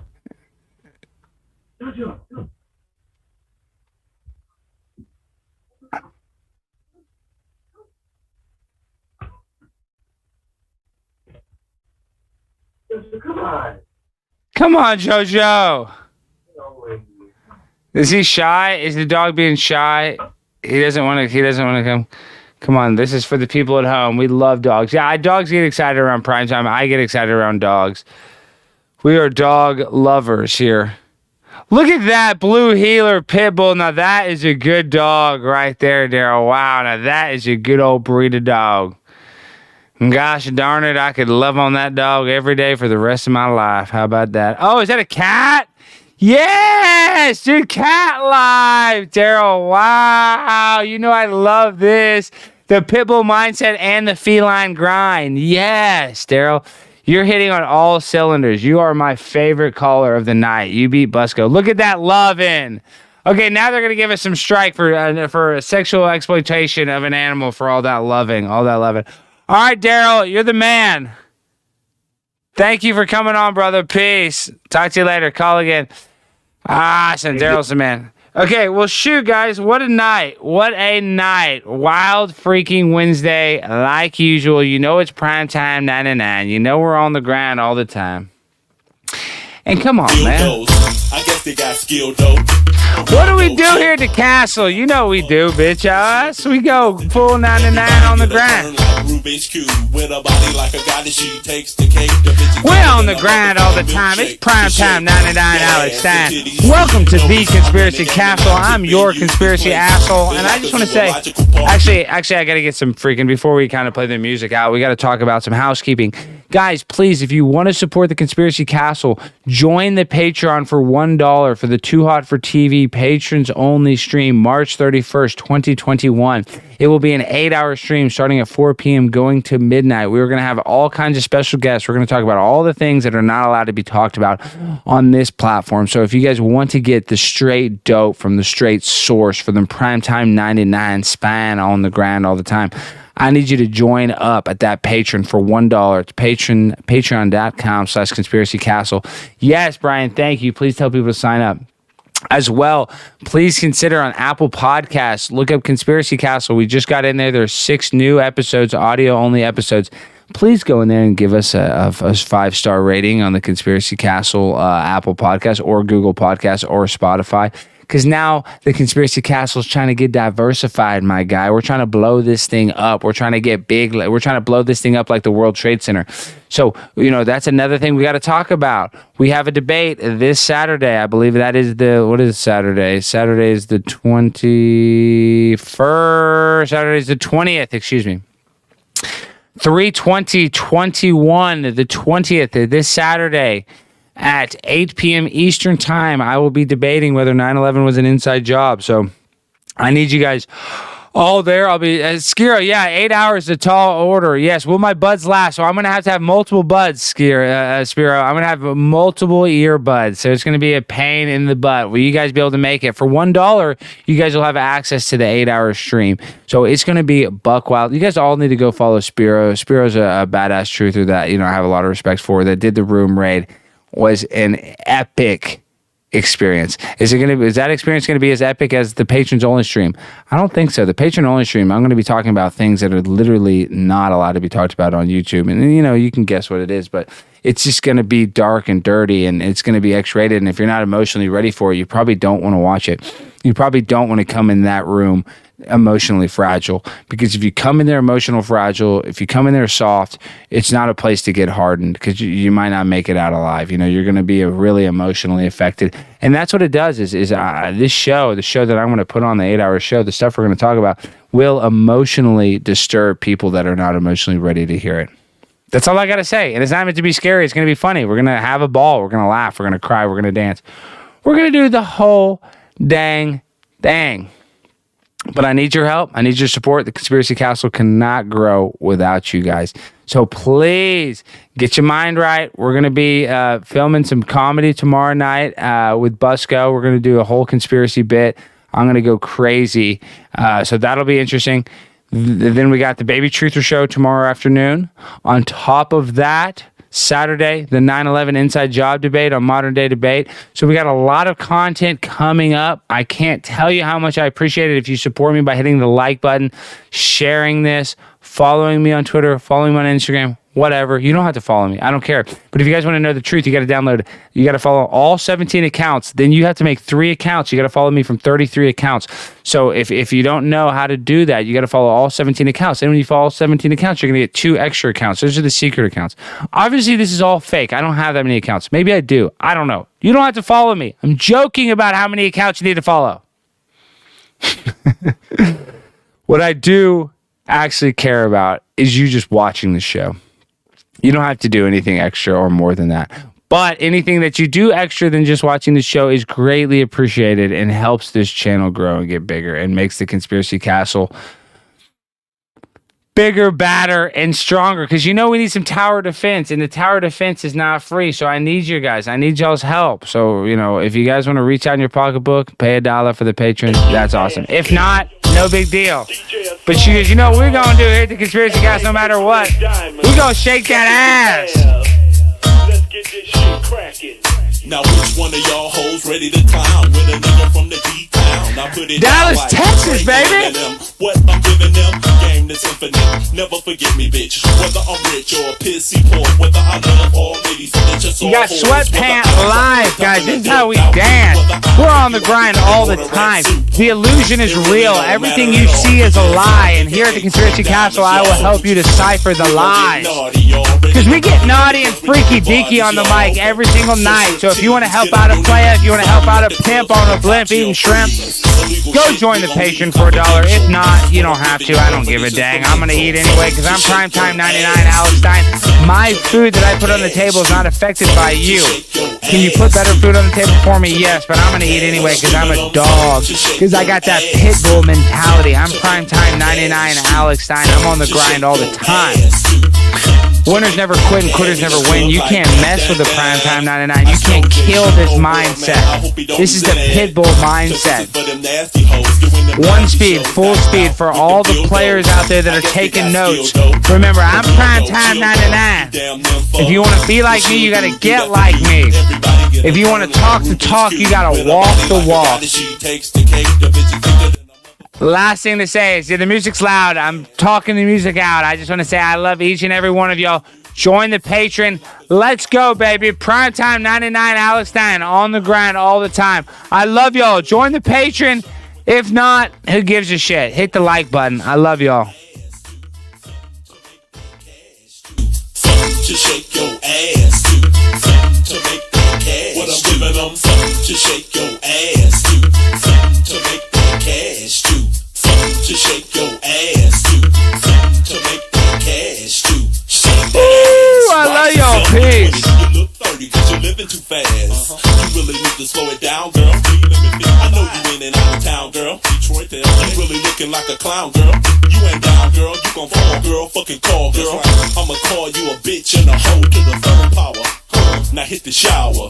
They do it all for the dough. You out your mind, baby, you blind. You can't see. So put the song on rewind till it's